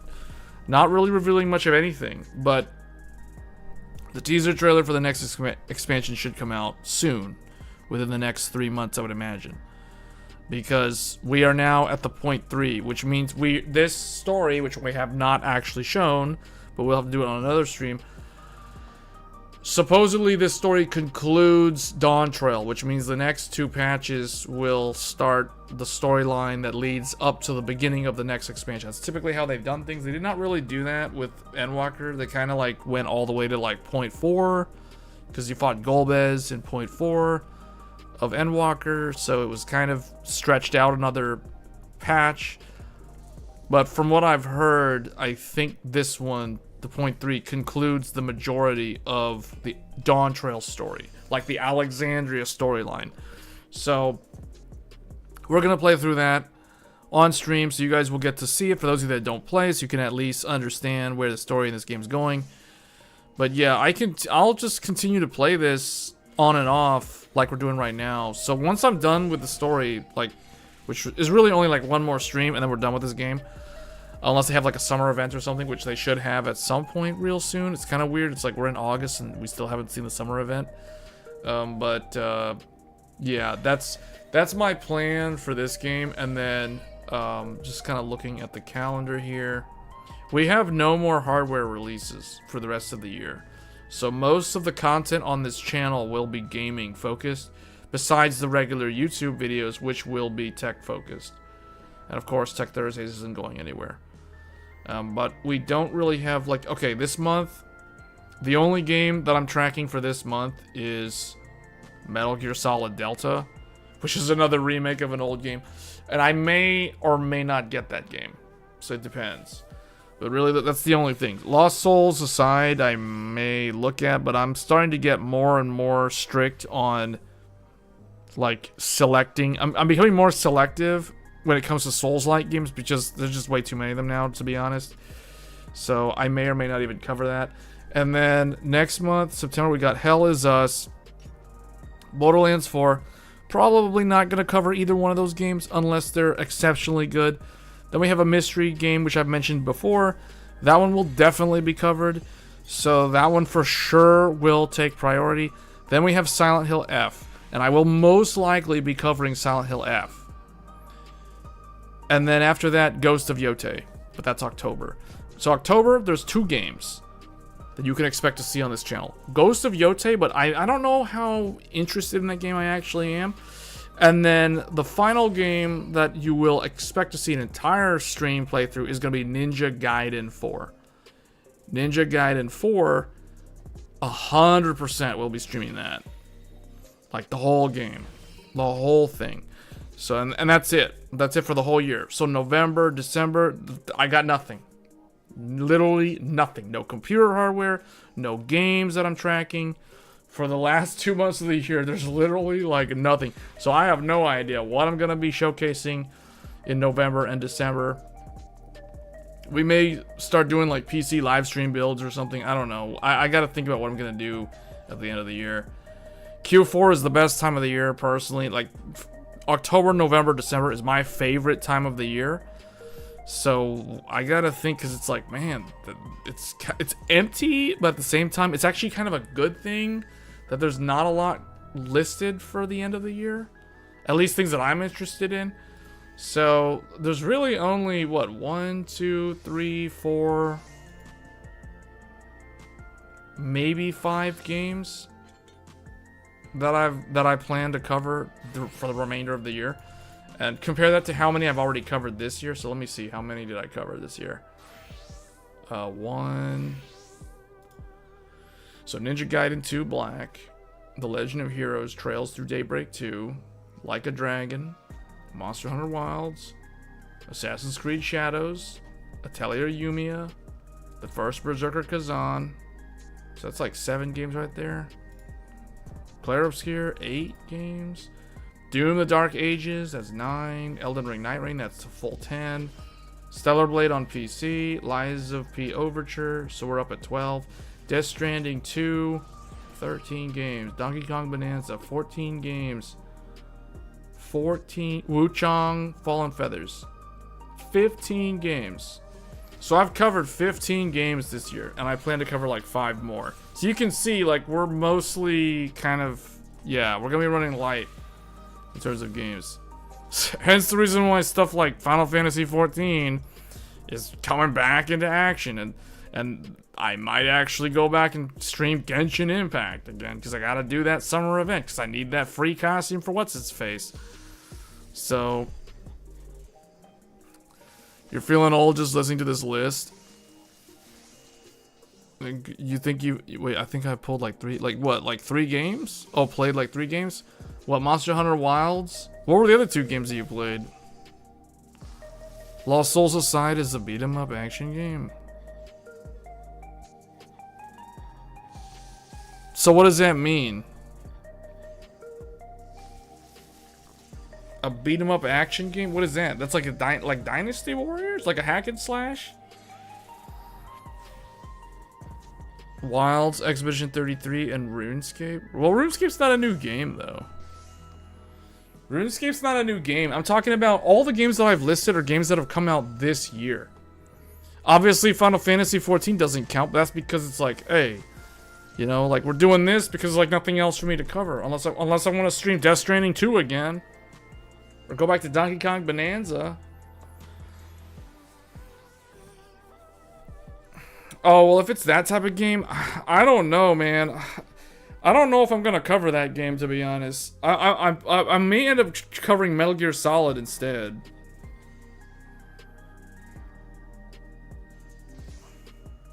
You haven't even finished a 2024 game? Man, yeah. Well, I noticed that I have to become more selective in the games that I play, because I've been playing too many different ones. So I'm gonna start becoming more critical of the games that I cover on this channel. Metaphor was last year. Yeah, that was last year. Man, I have no water. My throat is drying up. So we're at the end of the stream. I mean, out of the games that I played this year, like, 2 of them were provided by... One was provided by Intel, the other one was provided by Nvidia. And I never finished either one of them. Because those were games, I'll be honest, like, if those games weren't given to me for free, I probably would have never gotten them. So, same thing with, like, Starfield.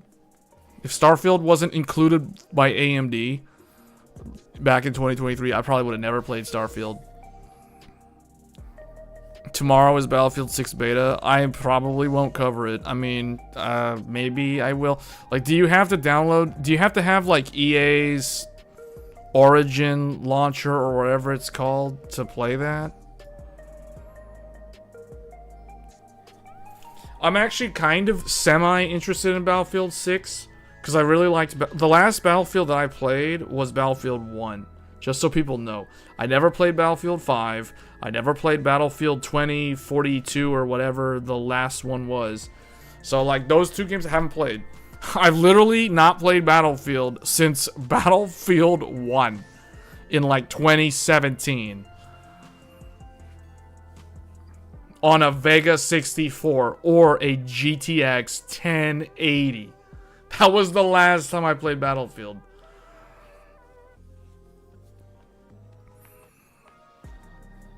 Steam is an option, but Steam will probably chain load.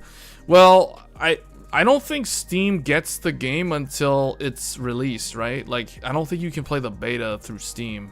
Can you? Let me see. Battlefield 6, it's on Steam's page. Join the playtest. Okay, you can join the playtest from the Steam library. Battlefield 6 open beta available August 9th through the 10th. So that's this weekend. And the 14th through the 17th, which is a longer amount of time, with early access August 7th through 8th. Do I really want to cover this game though? Like,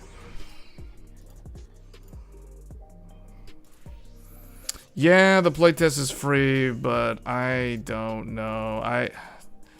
It's tough because it's like it's competing with Elden Ring Night Rain for playtime. That's what this game is up against. And Elden Ring Night Rain is a Game of the Year contender. So it's like I would rather play that. So it's going to be really, really hard for me to swap over from Elden Ring Night Rain.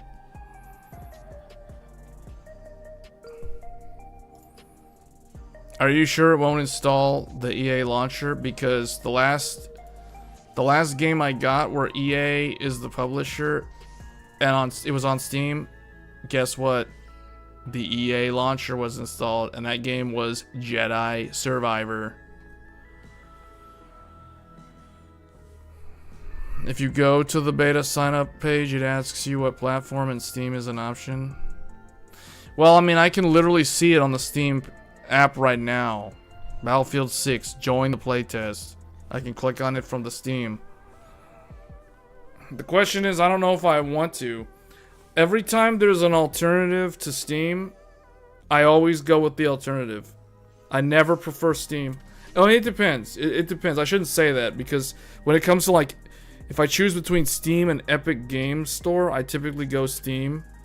But if it's something like this and it's like, well, if it has its own launcher, I typically go with the alternative to Steam. For example, Final Fantasy XIV. I'll use this game that we're playing right now as a prime example. I never use Steam for this game. Never, ever, ever. I use the standalone Square Enix launcher for Final Fantasy XIV. So, and that's the thing. That's why it's hard to tell how many people are actually playing this game, because if you go to Steam and you look up Final Fantasy XIV, the concurrent player count for Final Fantasy XIV from Steam doesn't include people like me.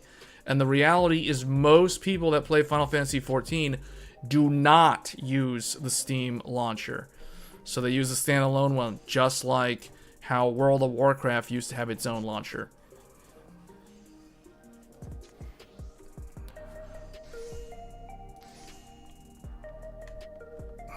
So it depends. But yeah, I'll never use the Steam launcher for this.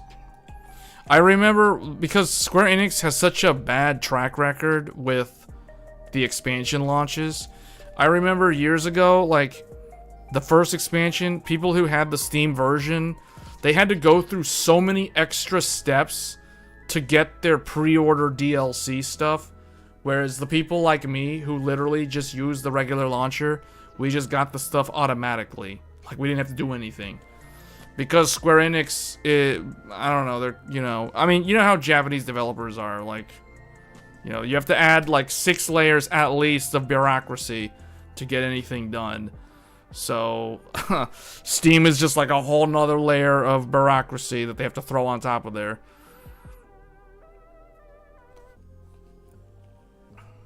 It requires secure boot. Wait, what?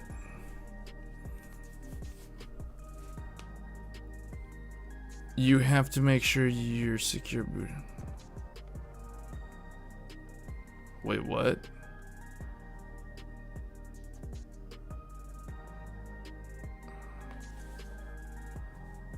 For real? Wait, what? So wait, Linux doesn't need secure boot? Isn't there Ubuntu builds that use secure boot?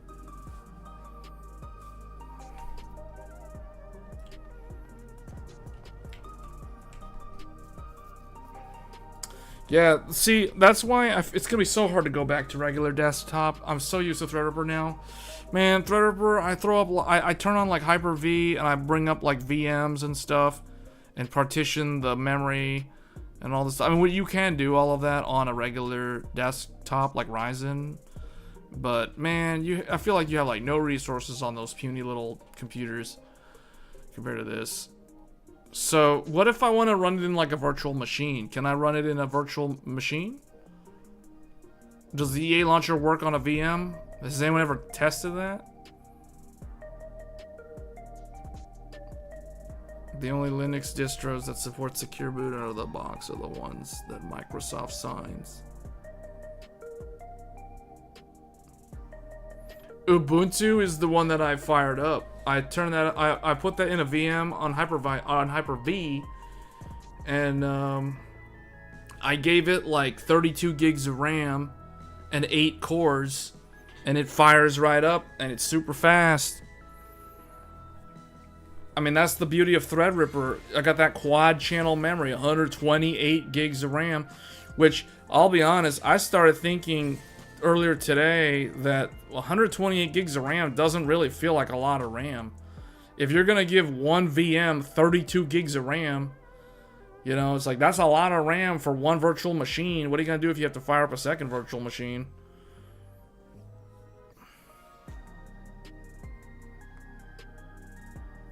Ubuntu is too outdated. Well, the nice thing about Ubuntu is, like, if you use Hyper-V, it's so easy to just load the preset one that Microsoft has. So that's why the whole thing about secure boot, I was like, are you sure you can't do secure boot? Because last I checked, in Hyper-V, I could load up the Ubuntu 22 on Hyper-V, and that's it. I mean, that's all I gotta do. I choose the cores, I choose the RAM, turn off that stupid dynamic memory because it causes the Linux GUI to act really goofy. So, static 32 gigs, 8 cores, good to go. Linux. You don't use Hyper-V? Yeah, well, Proxmox is good, but yeah, I actually want to use that, to be honest. I'm too lazy to put it on the machine. But I feel like I've been playing around with a lot of random stuff with Threadripper this week. Like, I've been playing around with AI apps, running them locally on Threadripper, and man, 128 gigs of system RAM. When you start messing with virtual machines, 128 gigs of RAM is actually not that much RAM, to be honest. I was like, man, I wish I had like 256 gigs. And apparently for AI, an RTX 4090's 24 gigs of VRAM is considered low-end minimum spec. So I'm like, dude, when it comes to AI, VRAM is king, and anything less than 24 is like peasant stuff, in my opinion now, after messing with AI on-prem. For real, dude. Like, whoa, I was like, what? The 4090 is low-end? What? Well, it's almost gonna be 3 years old, but it's not that it's weak. It's still like the cores are good. It's just the VRAM it's all about VRAM. If you don't have good VRAM, if you don't have a lot of VRAM, your graphics card is basically trash when it comes to AI. Like I was like, man, 24 gigs is taking like 6 minutes to render like a 30-second song.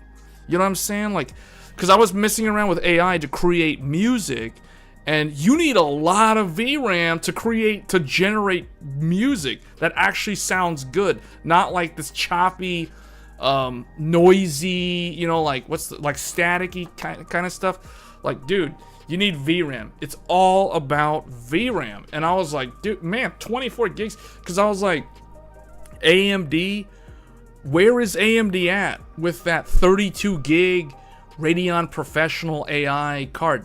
That thing, that Radeon Pro AI 9700 32 gig thing for like $1,200, that thing is gonna sell like hotcakes for people who are using Linux distros with PyTorch and have access to ROCm. That thing is gonna be such good value for AI. For real, I was like, man, where is this AMD card?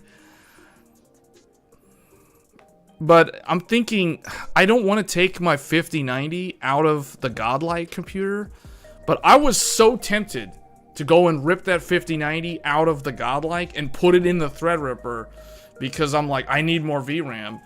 And the 4090 is apparently minimum spec. And swapping to an AMD like a 7900 XTX isn't any different because you're still 24 gigs.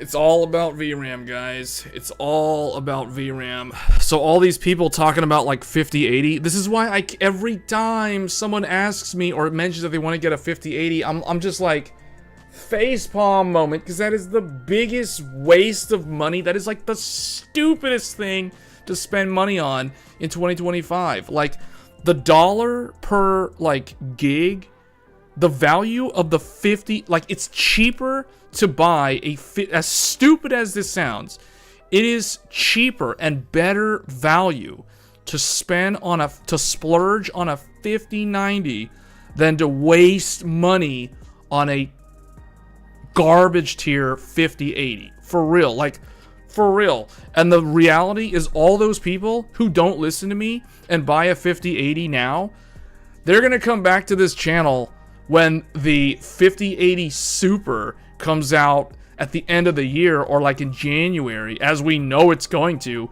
with its 24 gigs of VRAM, and I'm gonna be like, hey dude, I told you not to buy that thing, but you didn't listen to me.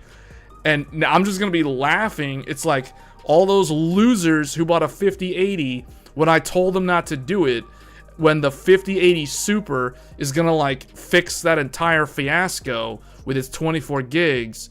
And then it's like, well, even then, you know, like 24 gigs is kind of minimum spec, but hey, I'm not gonna complain if someone wants to get a 5080 Super, because 24 gigs of VRAM is still legit good, even in 2026.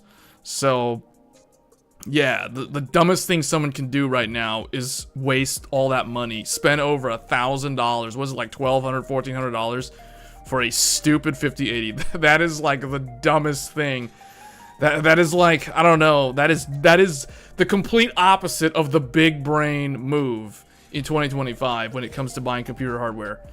And messing with all this AI stuff has literally taught me that I'm dead on with saying that the 5080 is terrible value, when I just found out on Monday that 24 gigs of VRAM is like the minimum amount of VRAM you need for most of these AI like apps.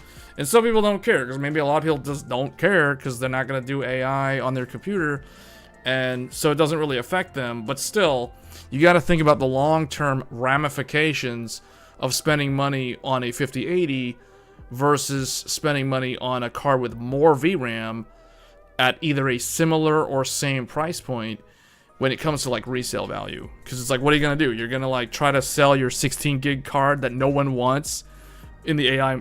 Like, none of the AI people want that. I'm just saying, like, straight up. There's a reason why. There's people out there that are willing to pay significantly more money for a 3090 over a 4080 or a 4080 Super used. And the reason for that, 24 gigs on the 3090. It's all about the VRAM. I couldn't believe it, because the 4080 is faster than the 3090. But literally no one cares. No one cares. Because the people who are going to spend like on the upper amount for the used market, all they care about is the VRAM. Does it have the VRAM? If it doesn't have the VRAM, no one cares. So we'll talk about this. This is actually what I want to talk about on Tech Thursdays. We're going to talk about this tomorrow. We're going to talk about like, what do people do? Like, what are the sort of things you can do with your computer besides playing games? So, because there's a lot of stuff out there, and a lot of these things that we're going to talk about tomorrow are going to factor into how a PC maintains its resale value for people who like to sell their older parts to help subsidize the cost of their upgrades. So that's the big problem with that. You consider 5080, but that's only because there's an Aorus Ice 5080 and not a 5070 Ti.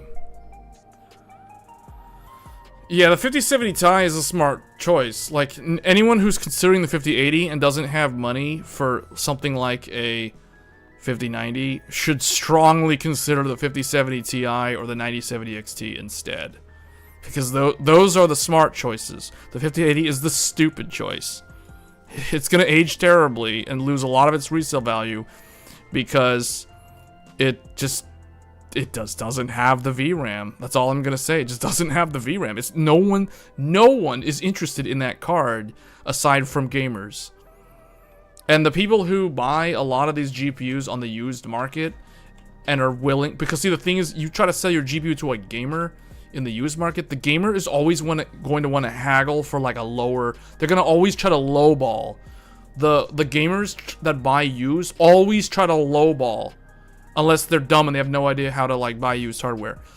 But the guys who are buying in the used market for AI, they're the ones who I call them desperado. They're the desperate ones. Like, they're the ones that are willing to overpay for a 3090 or a 3090 Ti simply because they have 24 gigs of VRAM and they're so desperate for VRAM. But you try to sell them a 4080, they're going to try to lowball you. No, they aren't even going to try to buy it. They're not even going to want to buy it. Like, they're not interested. They don't even care. They literally, like, filter out anything that doesn't have, like, 20 gigs or more. So, like, the 70... It's interesting because the 7900 XT is a graphics card that was largely overlooked. Like, it was ignored when it launched alongside the XTX, because AMD priced it way too close to that GPU to kind of upsell you to the more expensive card. And it had less VRAM and it was slower. But the thing is, it had 20 gigs of VRAM. That is actually still a decent amount. But I think that card, if someone has a good Linux distro and they have access and they know how to use ROCm and they know how to like side launch like the PyTorch and basically take all the CUDA stuff and turn it into the code that works on AMD, which is basically ROCm. Like, if someone knows how to do all of that, then they can get a lot of mileage and value out of a 7900 XT. Because 7900 XT, you can get those for pretty good deals right now.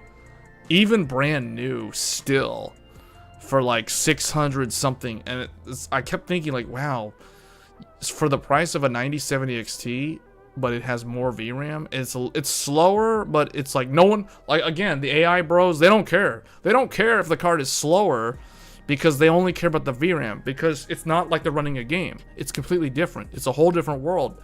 So yeah, the 700 XT is kind of like that sleeper GPU that kind of like flies under the radar. That, to me, there's a lot of value to be had there. But the problem is, like, there's too many caveats. Like, you gotta be on Linux, that's like number one.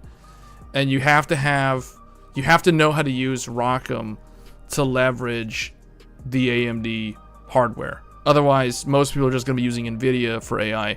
So that's the thing too, like, that's a big problem for AMD, that AMD just, I don't know what their strategy is to try to like really get into the AI space, because they have such good hardware and it's always such a good value, but they just are lacking in the software ecosystem. NVIDIA has such a strong lead in the software environment, and that's why they continue to outsell AMD. I mean, I was looking at a bunch of different like AI applications on Monday, and some of them just straight up say NVIDIA only. Like, you can't even, it's like, you want to use that app? Sorry, you can't use it. It doesn't work on AMD because they don't have the ROCm backend. Or it's like a Windows version, and the Windows still doesn't have official support for ROCm. It only is in like a kind of like a public beta thing right now. But supposedly AMD is supposed to release ROCm to Windows officially, supporting RDNA 3 and RDNA 4 sometime at the end of this year, I've heard, but I don't know. But I'm sure a channel like Level 1 Techs will cover something like that. Yeah, it's weird because it's like the GPU market is only going to get more expensive, guys. That's what I've learned. I've learned that the price of graphics cards is going to continue to go up with the next generation because of AI. Or what they'll do is they're going to like create two separate markets. They're going to have the gamers, which will have all the gimped, like, low VRAM GPUs at the same price points that we have to pay now, then they'll reserve... I mean, NVIDIA already kind of does this. I mean, look at the price of the RTX Pro 6000. That's like $8,500 for 96 gigs of VRAM. So they kind of do that already, but they realize that a lot of people that are getting into AI don't have $8,500 just laying around to throw on a single GPU.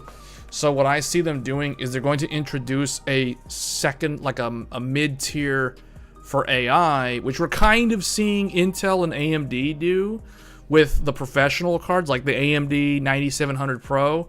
That thing is like the king of AI, but again, AMD needs to step up the software. They got to get ROCm on Windows for real if they want to make a dent in NVIDIA's monopoly. And then Intel is offering really good value, but there's like no support. So it's like Intel's like an even lesser version of AMD when it comes to graphics cards, because AMD, at least on Linux, it's really, really good now. And if you're on Linux, you can pretty much do everything AI-wise with AMD that you used to only be able to do with NVIDIA. But if you're on Windows, you kind of have to go NVIDIA unless you really, really know what you're doing and you know how to like tweak a lot of things that are meant to run on CUDA. And that's a lot of manual conversion and like sifting through GitHub and like messaging a bunch of people that wrote some code for this one thing for like PyTorch or this add-on. It's just a lot of extra effort that most developers and most people that just want to build stuff with AI, they don't want to waste time doing that, and that's a huge problem for AMD. And I don't know what the answer is. They need to partner with, I don't know, Microsoft or somebody or whoever, but their support on Windows is so far behind NVIDIA. Yet on Linux, it's like there's a massive role reversal, and AMD is like right neck and neck with NVIDIA in the AI space. But you know, most people are not on Linux unless you're running Linux on like Docker or it's a VM or you know that kind of thing, which we were talking about earlier. So it's a real interesting space. I mean, I'm trying to understand AI more, that market, so that I can say educated things about it rather than saying, you know, basically parroting what everyone else is saying about AI. And it's fascinating, like how rapid that segment, that industry is changing and growing every single year, almost like every month. But yeah, it's AMD and NVIDIA are not wrong in chasing that market, because that is literally where all the money is right now. It is not in gaming. Gaming is still a big sector. It's still a big chunk of NVIDIA's revenue, but it is not what they're focused on at all. I can guarantee you that.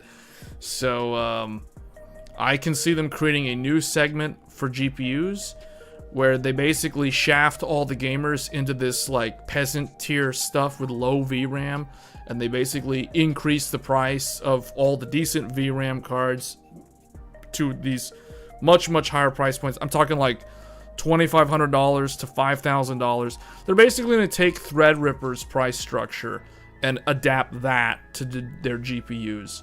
So if you want like a 6090, be prepared to pay like $5,000 or something. If you can't pay $5,000, sorry, you can't get a 5090 or a 6090, you know, or whatever. So that's kind of where I see them going with this, just because I see how important VRAM is to the AI guys, and that's that's the last thing I'll say on that. So yeah. But anyway, with that, we'll talk more about this tomorrow when we have a larger audience on Tech Thursdays. But that's going to be the main thing, is going to be about like AI, not just AI, but like use cases for computers, how other people use their computers outside of gaming, because it's not just gaming. Like I feel like AMD, it seems like it's come to my attention that whichever CPU has the best gaming performance, that is the one that ends up selling. So it's like when AMD has the gaming champion, in this case the 9800X 3D, everyone goes and buys them. It doesn't matter what they're doing, they just buy them, which is kind of weird. And previously, when Intel had the fastest gaming CPU, it was the exact same way. People were buying Intel because everyone was saying, oh, Intel has the fastest gaming performance. Even though AMD was better in productivity and multi-thread and all sorts of stuff, and encryption and all these things you can do, that turns out it's really good to mine crypto on an AMD Ryzen CPU, but you can't. But Intel's terrible at it. You know, stuff like that. Even though, despite all of that, people were still buying Intel. So just because of the gaming. So there's so much emphasis on gaming, and gaming is literally not the only thing that people who build desktops consider when they go and they build them. So that's what we'll talk about tomorrow. So anyway, guys, that's gonna be it for this stream. Thanks for tuning in. This was a look at Final Fantasy XIV. We did the new 24-man raid, and we basically caught up on the gear level. So I am now fully geared to be able to complete the newest patch, 7.3, and I always forget the name of it, and it is The Promise of Tomorrow. So we'll be back this weekend, and it's going to come down to one of three things: either Battlefield 6, or this game again, or everybody's favorite, Elden Ring Night Rain. So it's going to be one of those three. I have to think about how I want to do that. With that being said, I'm going to go ahead and get on out of here. Thank you all for tuning in, and I will see you tomorrow on Tech Thursdays. If you are new to this channel, do get subscribed. Do hit the notification button so you get notified when I go live, because sometimes we go live on the weekend, sometimes we go live on a random weeknight, like this evening as an example. But anyway, I'm not going to take up any more of your time. Thanks for tuning in, and I will see you guys tomorrow on Tech Thursdays. Thanks for tuning in. Take care.